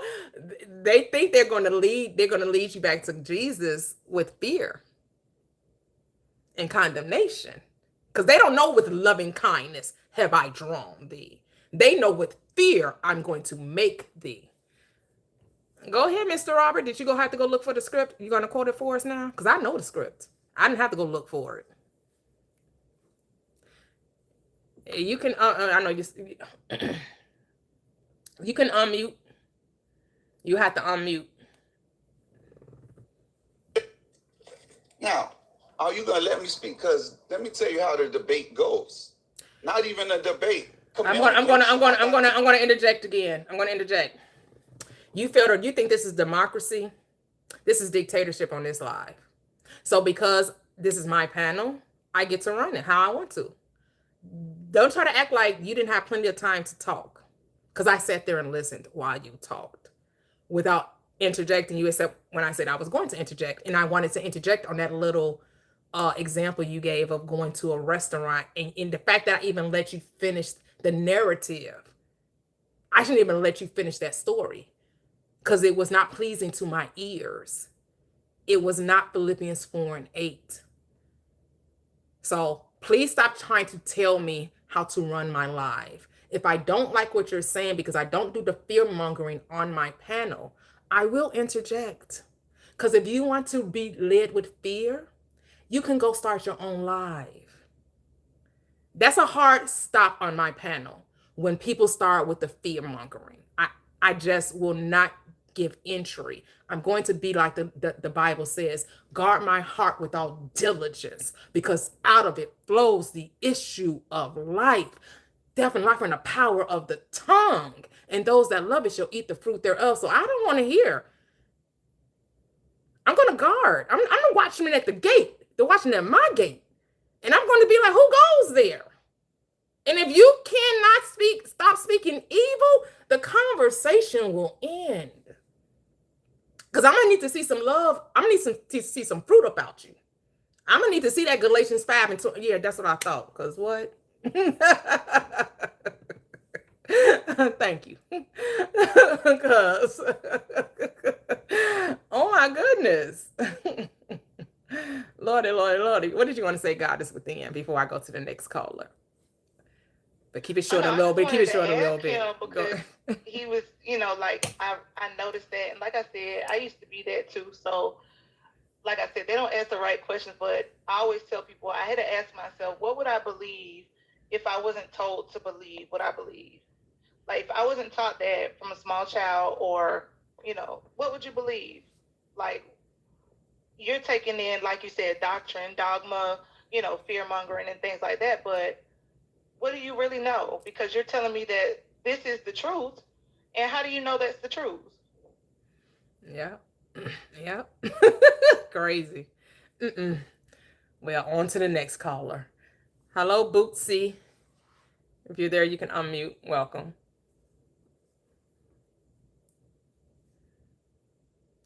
Hello, are you there? Did you mean to come up? If not, I'll go to the next caller. And the next caller is Aquarius. Hello, Aquarius. How are you doing, sir? All is divine as always. Beautiful, beautiful. Love Everything golden. Everything golden. Beautiful. Yes, it's sad. It's really sad and unfortunate that I'm crying. That conversation went the way it went. Even though you sat there and you was telling them like, well, I can meet you where you at, and I can even relate, right? And it's like, yeah, this is something that I'm no longer doing, and I'm seeing these things from a higher perspective or a higher octane of things. And instead of him, like, you know what, I would love to hear your higher perspective, and maybe, I can kind of build a bridge between my perspective and your higher perspective, and it can make me arrive at an even higher perspective, right? Instead of that, it's just like, I don't know, it's just like some type of switch or something, just like flip, like click on with them, and they get into the whole well, maybe you were seeking and you didn't find the right things, or maybe you didn't understand, or maybe you was church hurt, or you know what I mean, and all these, they want to start to play all these psychological games. And the man wasn't listening. He wanted to be heard. He wasn't interested in listening.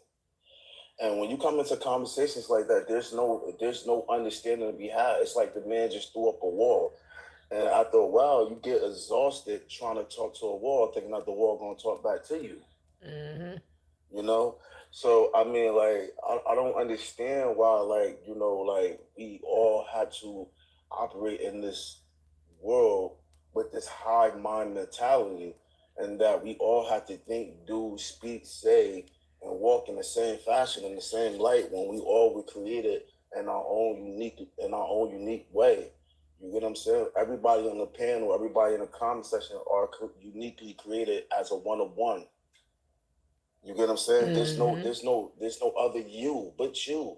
So why would you want everybody else to be like somebody? I don't know. These are the many questions that I'll be wrestling with. Mm-hmm. I'll be up deep at night and deep in thought, right? Because Mm-hmm. I feel like the ultimate goal for me is unification, right? Mm-hmm. Like this book that they hold so steady fast to is telling them about the body of Christ. These people think that the body of Christ consists of believers. You get what I'm saying? Mm-hmm. And the body of Christ is everyone and everything unifying at one point.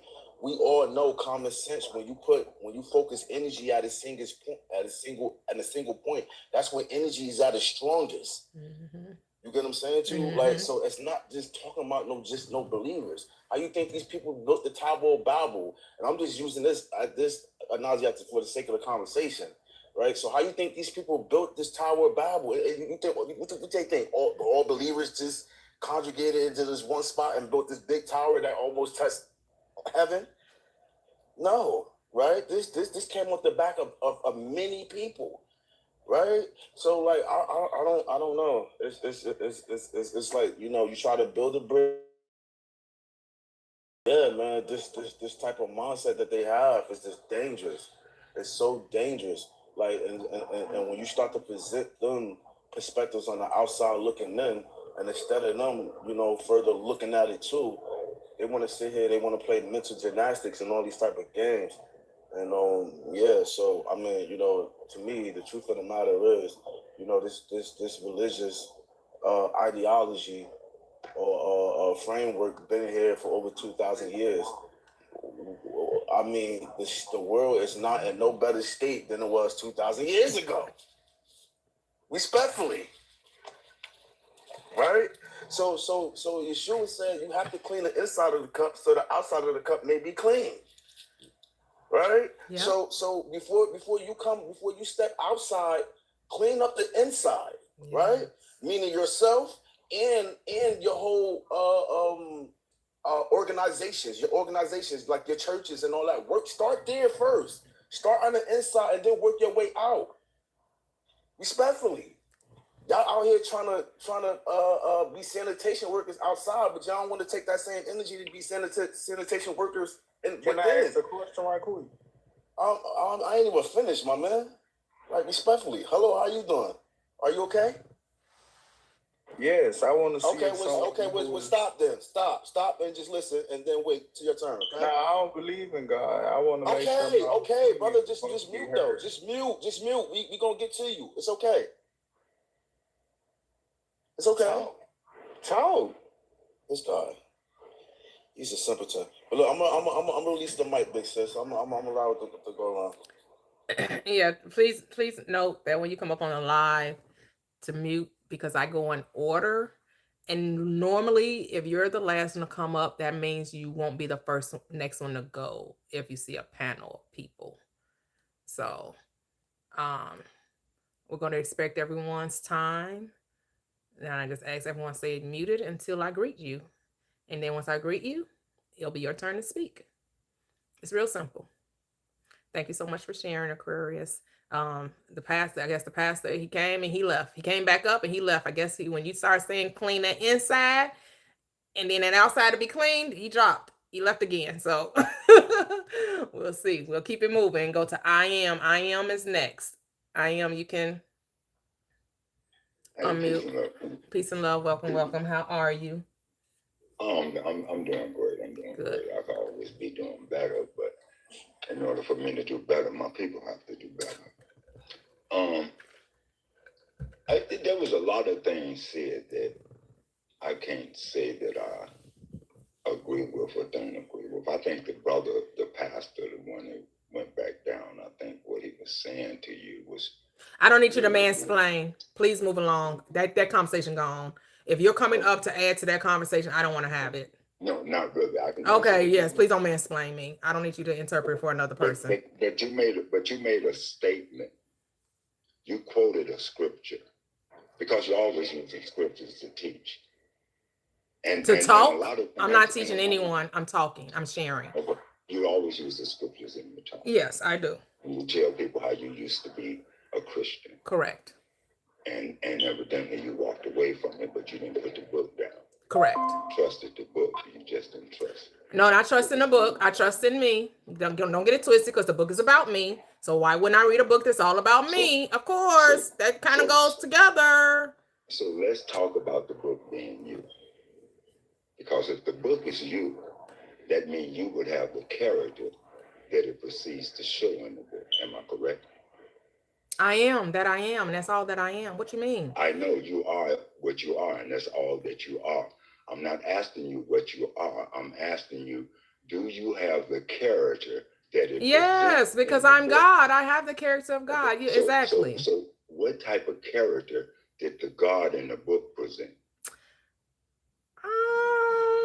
It had all types of emotions, had all types of characteristics. No, just like humans, it gets angry, it gets jealous, it's full of wrath, it's love, it's sun, it's everything. It says I am that I am, which means it's all things. That's the character. Okay, and I agree with you. It is all things. But one thing I think that you fail to realize, even though it is all things, it does not choose to do all things that it is.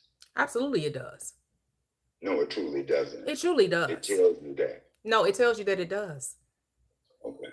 I don't know where. Clearly, we're not reading the same book. So, which book are you reading? So, if God is us and the devil is us, and you don't like to speak about that part, how are you going to tell me what I don't like? First of all, hold on. Let me interject. Hold on. Let me interject. First of all, ask me, what do I believe? And then I'll tell you. But you don't need to tell me what I believe. It's a simple question.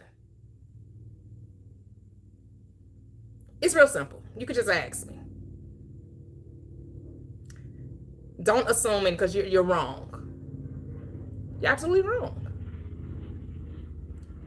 So, we can have a conversation without you trying to tell me what I think. Okay?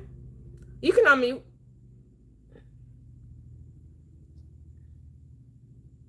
Or you can drop. Either one. It doesn't matter to me. It makes no difference. Are you going to unmute? I am. If not, I'll go to the next person. Maybe he's still talking and don't know he muted. Yeah. Long day, so. Oh. Buenas. You're right. Like. All right. Well, I'll just go to the next. No, I'm going to the next caller. Which is King Mechi. Hello, welcome. Hello. So what I wanted to say was I'm not a new age. I kind of been deep in this roots of spiritual beliefs for a little minute. Well, I'm not a new ager either. You see new agers in quotation marks. That means I'm not a new ager either. For sure, and I agree with it. Mm-hmm. Now, I just wanted to ask for anybody up here who was a Christian. I have one question that I have never really received a real answer for. So, to my knowledge, Adam and Eve caused all of the sin of the world. What confuses me is after Adam and Eve was created, Jesus or God, well, God continued to wipe out the whole earth through water and told Noah to keep 3 animals. What's interesting is he did not reset the sins of the people that was given to them by Adam and Eve. Then continue to create people on earth. But the thing about it is they say it's something called the end time or the end prophecy. What's interesting to me is if Jesus or God was to create something in a fallen state, wipe out all the people because of that without resetting everyone's karma, knowing that the only conclusion would be to go right back to the fallen state that the people was in. Then to have a prophecy that the end of the world was literally is a punishment for us in our sins. My question is, if God is all powerful, meaning that he has to take all accountability for everything. So my question for any Christian on the panel is, why would God create a world with only chaos and blame the people for the chaos that he let thrive? Can any Christian answer that? And then take it all the way to the end of wiping the whole world out as an end prophecy for the same sins that he tempted them with. Then wiped everybody out for the temptations of the sins. Not the temptations, but for the sins. And then brought people back to the earth. And the only conclusion could have been that they were going to still sin if Adam and Eve condemned us for that. So why would you wipe everybody out? Just to wipe everybody out again. That's kind of crazy to me. But can any Christian fill my mind and my heart with their answer? I don't think it's any Christians on the panel. Who believe in God? I believe Aquarius believe in God. No, Aquarius don't. No, I am. Ye are gods, right? Yeah. So right. So when these 10 Commandments talking about you shouldn't worship idols and all that, it's talking about you shouldn't worship things outside of yourself. Brother, look, listen. You got me twisted, right? I am God. If it ain't no Christians on the planet, I ain't come here to. No, I can that's respond. right. So that's why it's smart to read the room. I think it's just the way that they decide to teach. I'm a Christian. I apologize for I'm cutting a you off. Swedenborgian. God I'm a is Christian. within. She was speaking. I'm a Christian. Congratulations. I'm a Swedenborgian. I think it's just the way that the people denomination of Swedenborg. Have you ever heard of that? What you were saying, Mrs. God, is within. Damn, I'm trying to tell him I'm a Christian here. The nigga don't want to listen. She was just talking and you just started speaking. You know, I believe the closest thing that you can get to God is a black woman. I feel like if you embodied every single thing and material thing on earth and combined it to equal what God is, it would be a black woman, which is Mother Nature. Now, I believe the energy is feminine consciousness that does kind of set up the web of life. I believe it's feminine energy, but I'm not saying it's one singular black woman controlling the earth. It's a combination of consciousness, but it's feminine energy, which will equal melanin. So I believe, but on earth, though, the closest thing you can get to God is a black woman. Okay, so you know how a gun or a weapon can be used as something for protection, but it can also be used to harm. Mm-hmm. It depends on whose hands it is in or what side you're on. I think that a book that was created to give you to impart wisdom or give you guidance was taken and twisted and turned into something that gave someone or gave something control. And I think that the way that people have twisted it in the meanings and the understandings and the interpretations, that is all that comes from it. So can I ask you a question? So when they said that God literally wiped out everybody, do you believe them are biblical historic stories, or do you believe them are just stories? Are you asking me? No, I was asking Miss God is within. But what you believe? I believe that everything that is available in this physical realm is up for interpretation. It's up for, perspective. It's to be taken and utilized however you choose to utilize it. And I believe that, just like change in your life might be a good thing, and it may be room for opportunities for you, but somebody else might perceive it as loss and devastation. It's all perspective, is what I'm saying. No, but I'm saying, how do you perceive?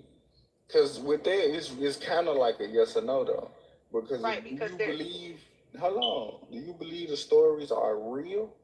Or do you believe that the stories was made up?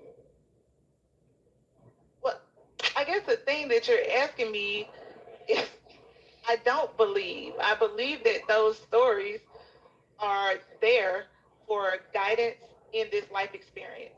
That is it, and that is all. I believe that they are all depictions. I believe that they are all, like she stated earlier, characters in a book. Even, the ideology of Jesus Christ. I believe that Jesus Christ is, I guess, so to speak, like metaphoric for understanding who you are and how you can integrate, because it says that God brought himself down, right, in human form, right?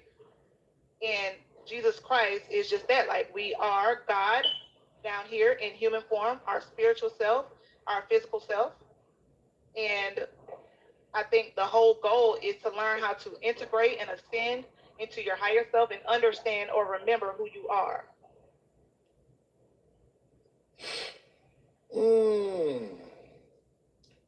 I'm 50-50 with that.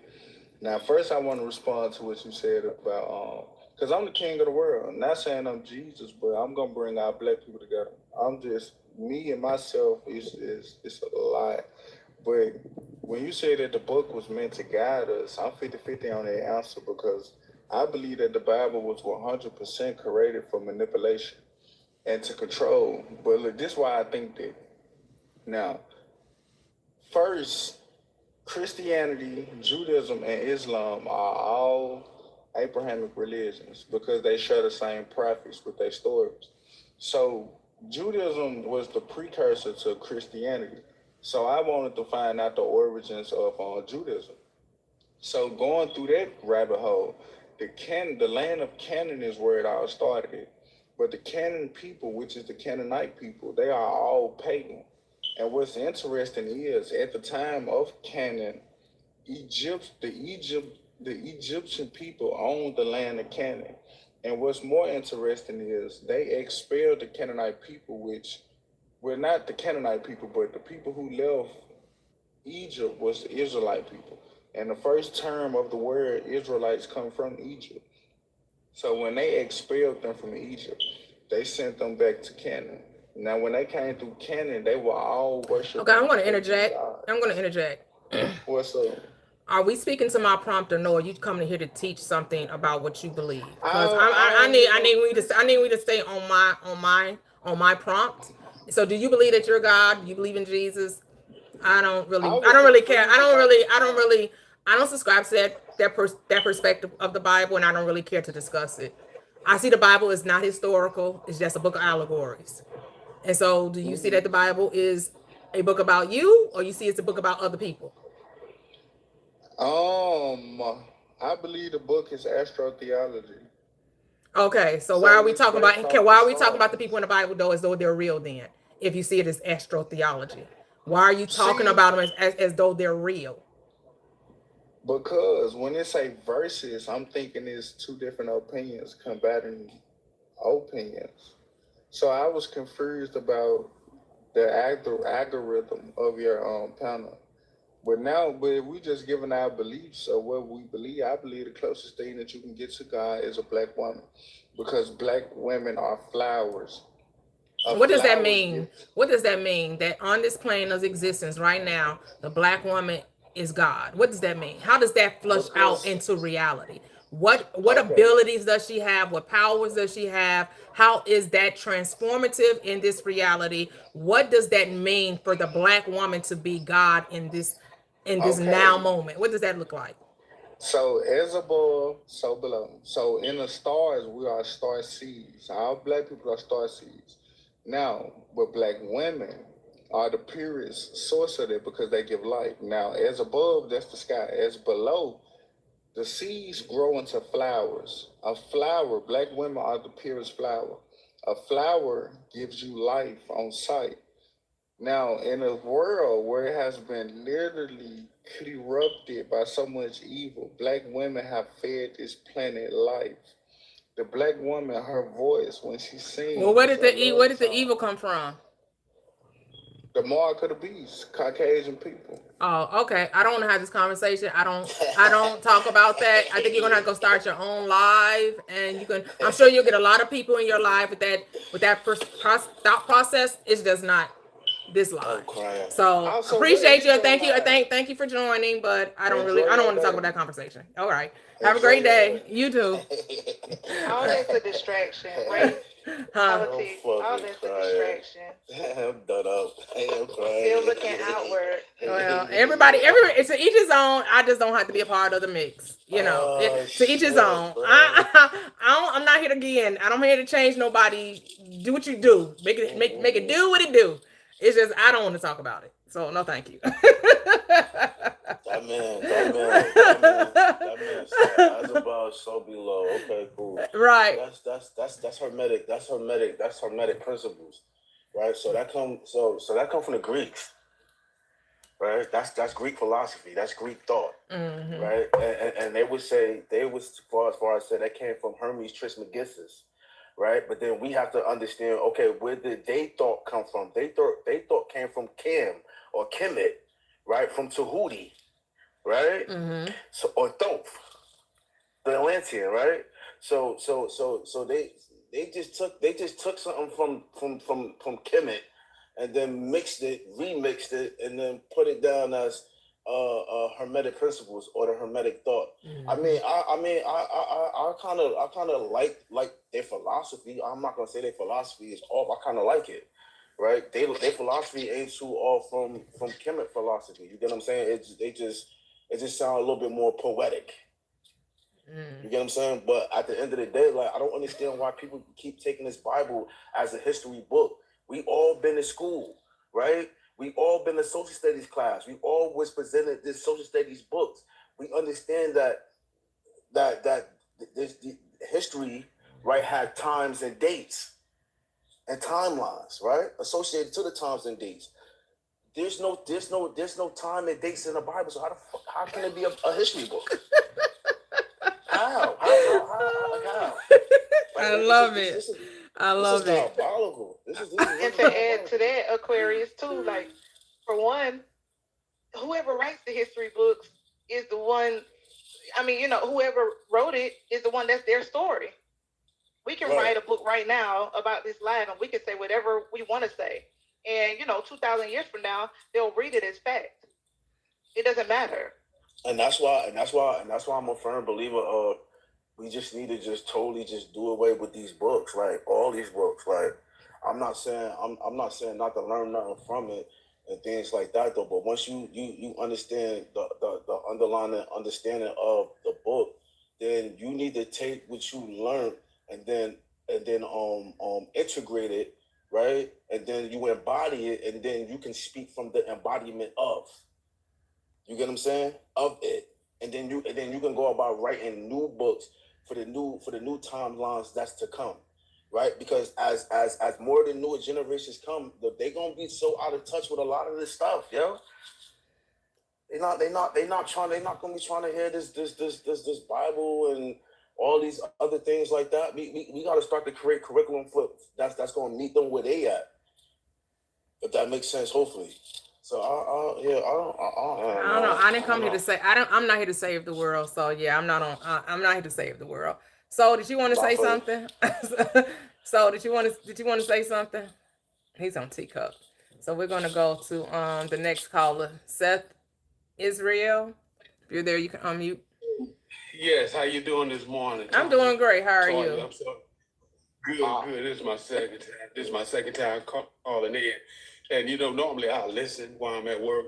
I listen or at home, but this was so interesting today. I said I got to interject just a little bit, because there's some interesting points. I like to get people's perspective, because again, everybody's interested in what they've learned and what they believe in or disbelieve in. But even like with me, it took a course of 30 years. I'm in my 60s, but it took me within the course of 30 years to really try to figure it out. And just being born and watching people die is like the first sign that we're in this alone.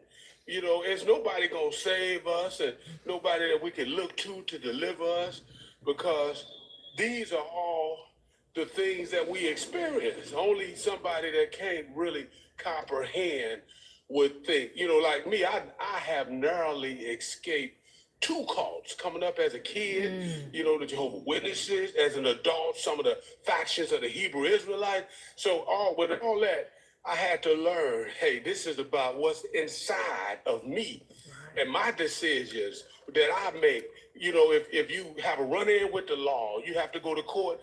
And when a judge finds you guilty or what have you, he ain't judging who taught you. He's judging you because it's your actions that made you appear before him. So, with all these things, we just have to take it as a grain of salt. It's good to listen and learn, but most of all, we have to try to make the right decisions so that we can keep moving forward in a positive direction. So, hey, I love these conversations, and I just, I continue to listen, and every time it's something else that I learn within, just like with this conversation. I've learned something that I didn't know. A lot of people won't admit that they're learning as they go along. They believe, or they will have you believe, they know it all.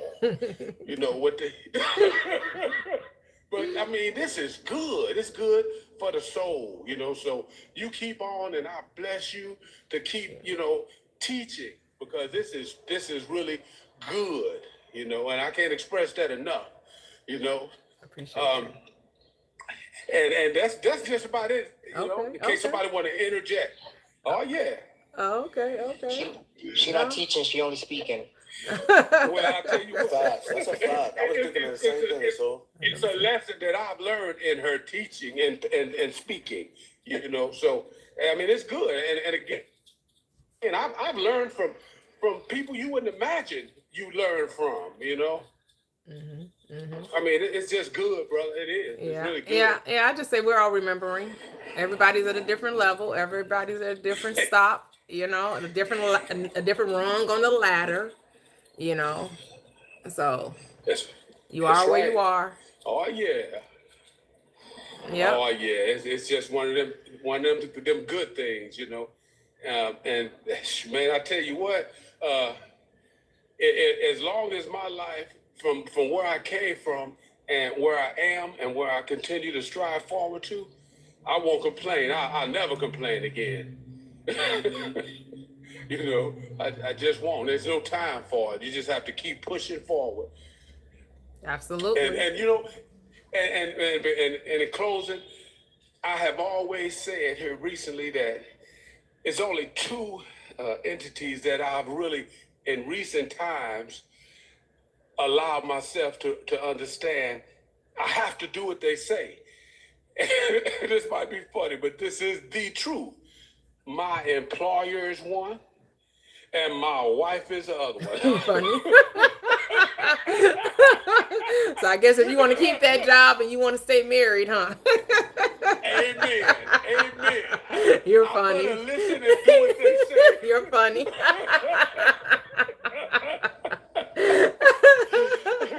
So, all right, well, that's it. That's it for me talking. I'm gonna continue to listen to y'all and just keep everything positive, y'all. Oh, thank you. Appreciate you. Thank you. Okay. We do our best to keep it positive. Sometimes it slither away from that, but try to always bring it back. Absolutely. y'all have a blessed day. Okay, you do the same. Okay, bye-bye. Bye-bye.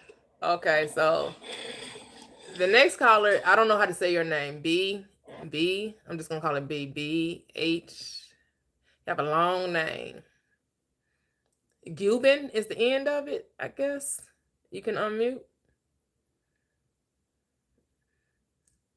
B. Hexy. Well, I don't know what that's saying. Anybody know what that name is saying? You just went on Teacup. You just came back. And you can unmute. Hi. Hello, how are you? Fine, how are you? Fine, how are you? I'm doing great, thank you. Number one. What's the topic today? It's on the screen. Go on the screen. Check in my eyes are not failing me. Oh. Theology versus Christianity. Okay. Well, it says a relationship with God / Jesus is a relationship with myself. And then I quote part of Isaiah 45:5, which says, I am the Lord thy God, and there is no God beside me. Yeah. Hey, these people who wrote this book, they will drive you crazy. I didn't mess up with your mind. When you open Second Corinthians, chapter 5, verse 16, somewhere they just around there. It says, let me just read it so that I don't misquote myself. 16 says, okay, let me just, for we do not, 2 Corinthians, it says, for we do not commend ourselves again to you, but give you opportunity to boast on our behalf, that you may have an answer for those who boast in appearance and not in heart. For if we were beside ourselves for the love, it says, therefore, verse 16 says, therefore, from now on, we regard no one according to the flesh, even though we have known Christ according to the flesh, yet now we know him that's no longer. Yes, I love that scripture. That's the scripture. Because I think Christians gloss over that one. Yeah. Now what this guy is saying, he says, all along we had thought that Christ was a man in the flesh. Yeah. But after thorough investigation, thoroughly looking into this book, we came to realize that no, man, this is not a man on the flesh. Then he tells you who Christ is when you go to 1 Corinthians chapter 1 Corinthians first chapter, somewhere from verse 18 going down. He will reveal to you that this Christ that we are talking about is actually the power and the wisdom of God. Yes. Now, if you understand God to be spirit, your mind to be spirit, and so all your thoughts, you can even interchange this name and this word and say, Christ is the power and the wisdom of the mind in relation to the laws of God. I am. There's nothing else on this planet Earth, but I am. I don't know if other guys, they do understand this angle from which you come to preach to teach these things. Because the only way we'll be free as humans is when we know the truth. Yeah. That's why I am the truth. There's no one else but me. Yes. Yes. I can't invest the power of I am onto somebody else. I can't do that. Love it. Love it. Love it. They're loving you. They're like, what's those scriptures you said? You said 2 Corinthians 5:16, right? We said we no longer know Christ after the flesh as we once did. That was 2 Corinthians 5:16, right? Yeah. Okay. Yeah. And then they explain it to you who Christ is. The power of God and the wisdom of God. Now, what is that? 1 Corinthians what? 1 Corinthians chapter 1. Chapter 1. From verse 18 going down. They are now explaining the nature yes. of who Christ is. When you open Revelation 19, they are telling you exactly that. I think it's Revelation 19, verse 13, where they say, he was clothed with a robe dipped in blood, and his name is called the Word of God. So when you are reading Bible, you're reading about the Christ, who is Spirit. That is why Christ himself was telling those Pharisees in John, I think John 5, when he told them that you guys, you search the scripture. You want the true account of the scripture as far as history is concerned. But the scripture testifies about me.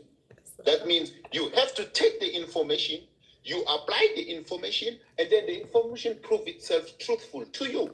Yes. You don't have to find who I was, where I come from. You'll never get to know me. Yes. Because I'm a mystery. He cooking. I ain't gonna lie to you. He's cooking up there. Cooking. Right now, yeah, yes, sir. 100%.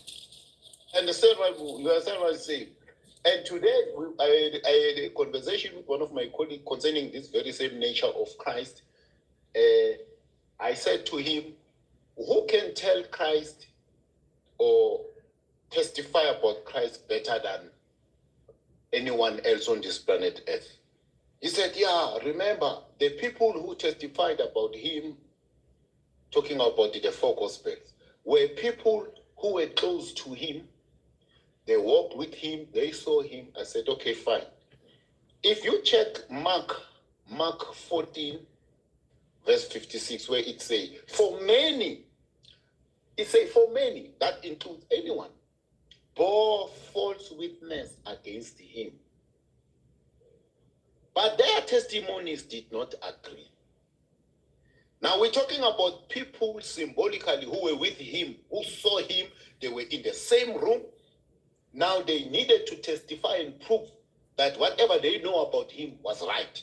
But now it found out none of what they said could agree with each other. Now the moral of the story is, no one can tell you who you are beside yourself. We may all try to talk about, Prosperous, she's a lady, that won't count for nothing. You are the only person who can tell us who you are, nobody else. Yeah. And who is this Christ? It's I am, no one else. Yes. Love it. I say that all the time. Who are you? Who do they say that I am? Jesus asked his disciples, what did Peter say?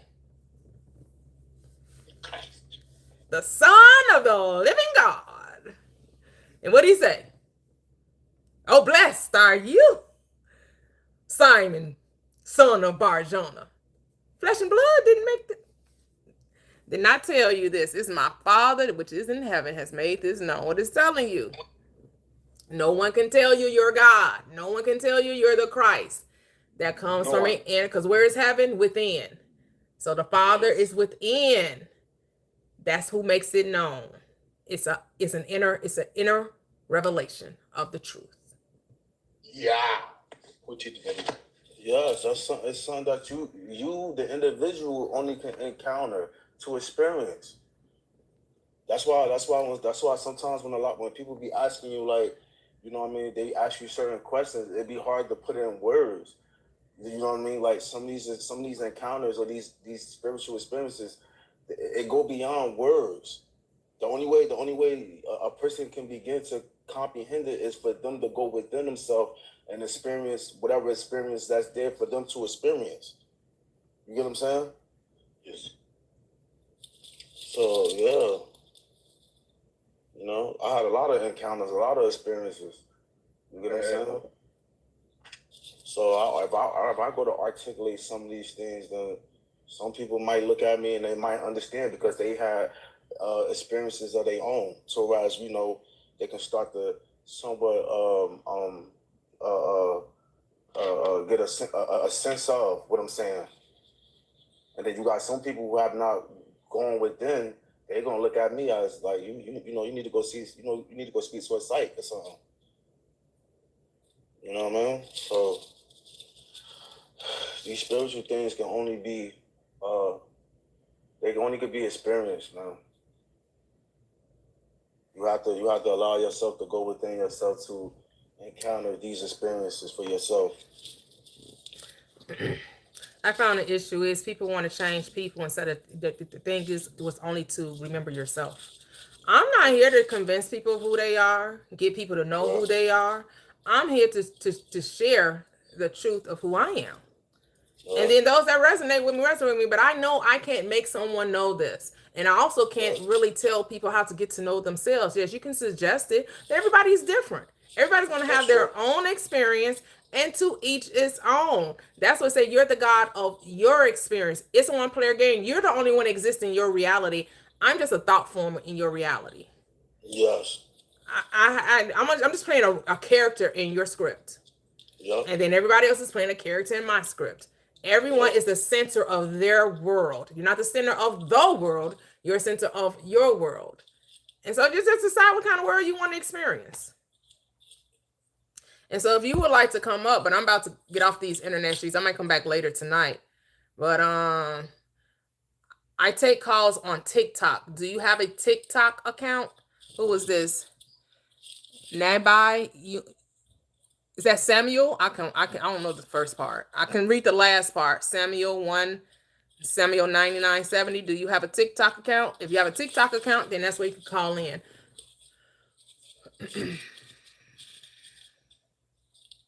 Okay, yes, Samuel. Do you have a TikTok account? Because that's what we do the call-ins. But I'll probably be back later tonight. Central Standard Time around 6 or 7. I may come back. We'll have a different prompt to discuss, to talk about. But I like these conversations. You know, this is helping our minds open up more and, you know, share different perspectives. You know, yes, certain conversations I don't want to have. So yes, when you start getting into the whole race thing and who is a real person and who not a real person, who are MPs, that doesn't help change my life. I'm all about living my best life. And so things that don't lean to that reality about manifestation and the actualization of who I am, I'm not getting into those conversations about, you know, who's a real person, who's not a real person, who, you know, who's a god, who's not a god, who's the devil, who's not a devil. And that don't exist in my reality, and I don't really care to try to make it be a part of my reality. So I know that everyone has their own perspective, and there are other platforms that lean into that mindset. This just isn't the platform. Because I'm more about manifestation. I'm more about let's live our best life. Let's have fun. Let's stop taking this life so seriously. Loosen up. Get all the money you think you want. You can have the life of your dreams. You came here to experience life. Command the reality you want to command. And that's what you should do. Figure out what you want in life. Decide you can have it. And then let it be. Let it come into your reality. Do whatever thoughts that come to mind that you feel like you want to do. And in a way you do not know, at least time you will expect, things will start to happen. You will be in the right place at the right time, and you're always in the right place at the right time. You're always in the right place at the right time. The things that need to happen, everything culminates in the way it's supposed to culminate for you. Whatever you're supposed to experience, you will experience. You don't have to feel like, oh, I've never had this on. You don't have to compare yourself to anyone because there's no one to compare to you. Nothing compares to you. Nothing compares to you. You're there's no one else like you. No one else like you. It's Prosperous Living with _T. Prosperous Living with _T. Oh, thank you, Toinette. Thank you. Said Prosperous Living. Keep being yourself, gal. Discernment comes with the wisdom, and you definitely have it. Oh, thank you. Yeah, so it's Prosperous Living with _T. I thought I had pinned it. But yeah, you can find the link in my bio to my TikTok page as well. So, all right, guys. Thank you all once again for joining, for offering your perspectives, your shares, your wisdom, your knowledge, your foresight, all of those good things. Oh, you had got off TikTok? Oh, no problem. We'll be glad to have the conversation with you if you decide to download. Yeah, I don't do call-ins on YouTube. I just do the call-ins on TikTok. It's more streamlined on TikTok, because I can have up to like 8 or 9 people at one time on my panel on TikTok. So yeah, I think you'll have almost 12. I think you almost have like 16 people. They have some of them where you have almost as many as 16 people probably on TikTok at one time. I know you can do that on YouTube, but you need a call-in link and all of that. And I don't stream on my laptop on YouTube, so I don't have a lot of the functionalities that I would have if I was on a browser. I'm on my app. So that's why I don't do the call-in links on YouTube, because I'm not streaming on a computer. I'm streaming on my phone. So yeah. But all right, guys, I'll talk to you guys later. All right, big sis, later. All right. Oh, glad to have you here too, Toinette. Thank you for joining. Thank you for subbing. Thank you guys for subbing, liking, sharing, and engaging in the live. Thank you so much. Okay. Talk to you guys later. Bye-bye.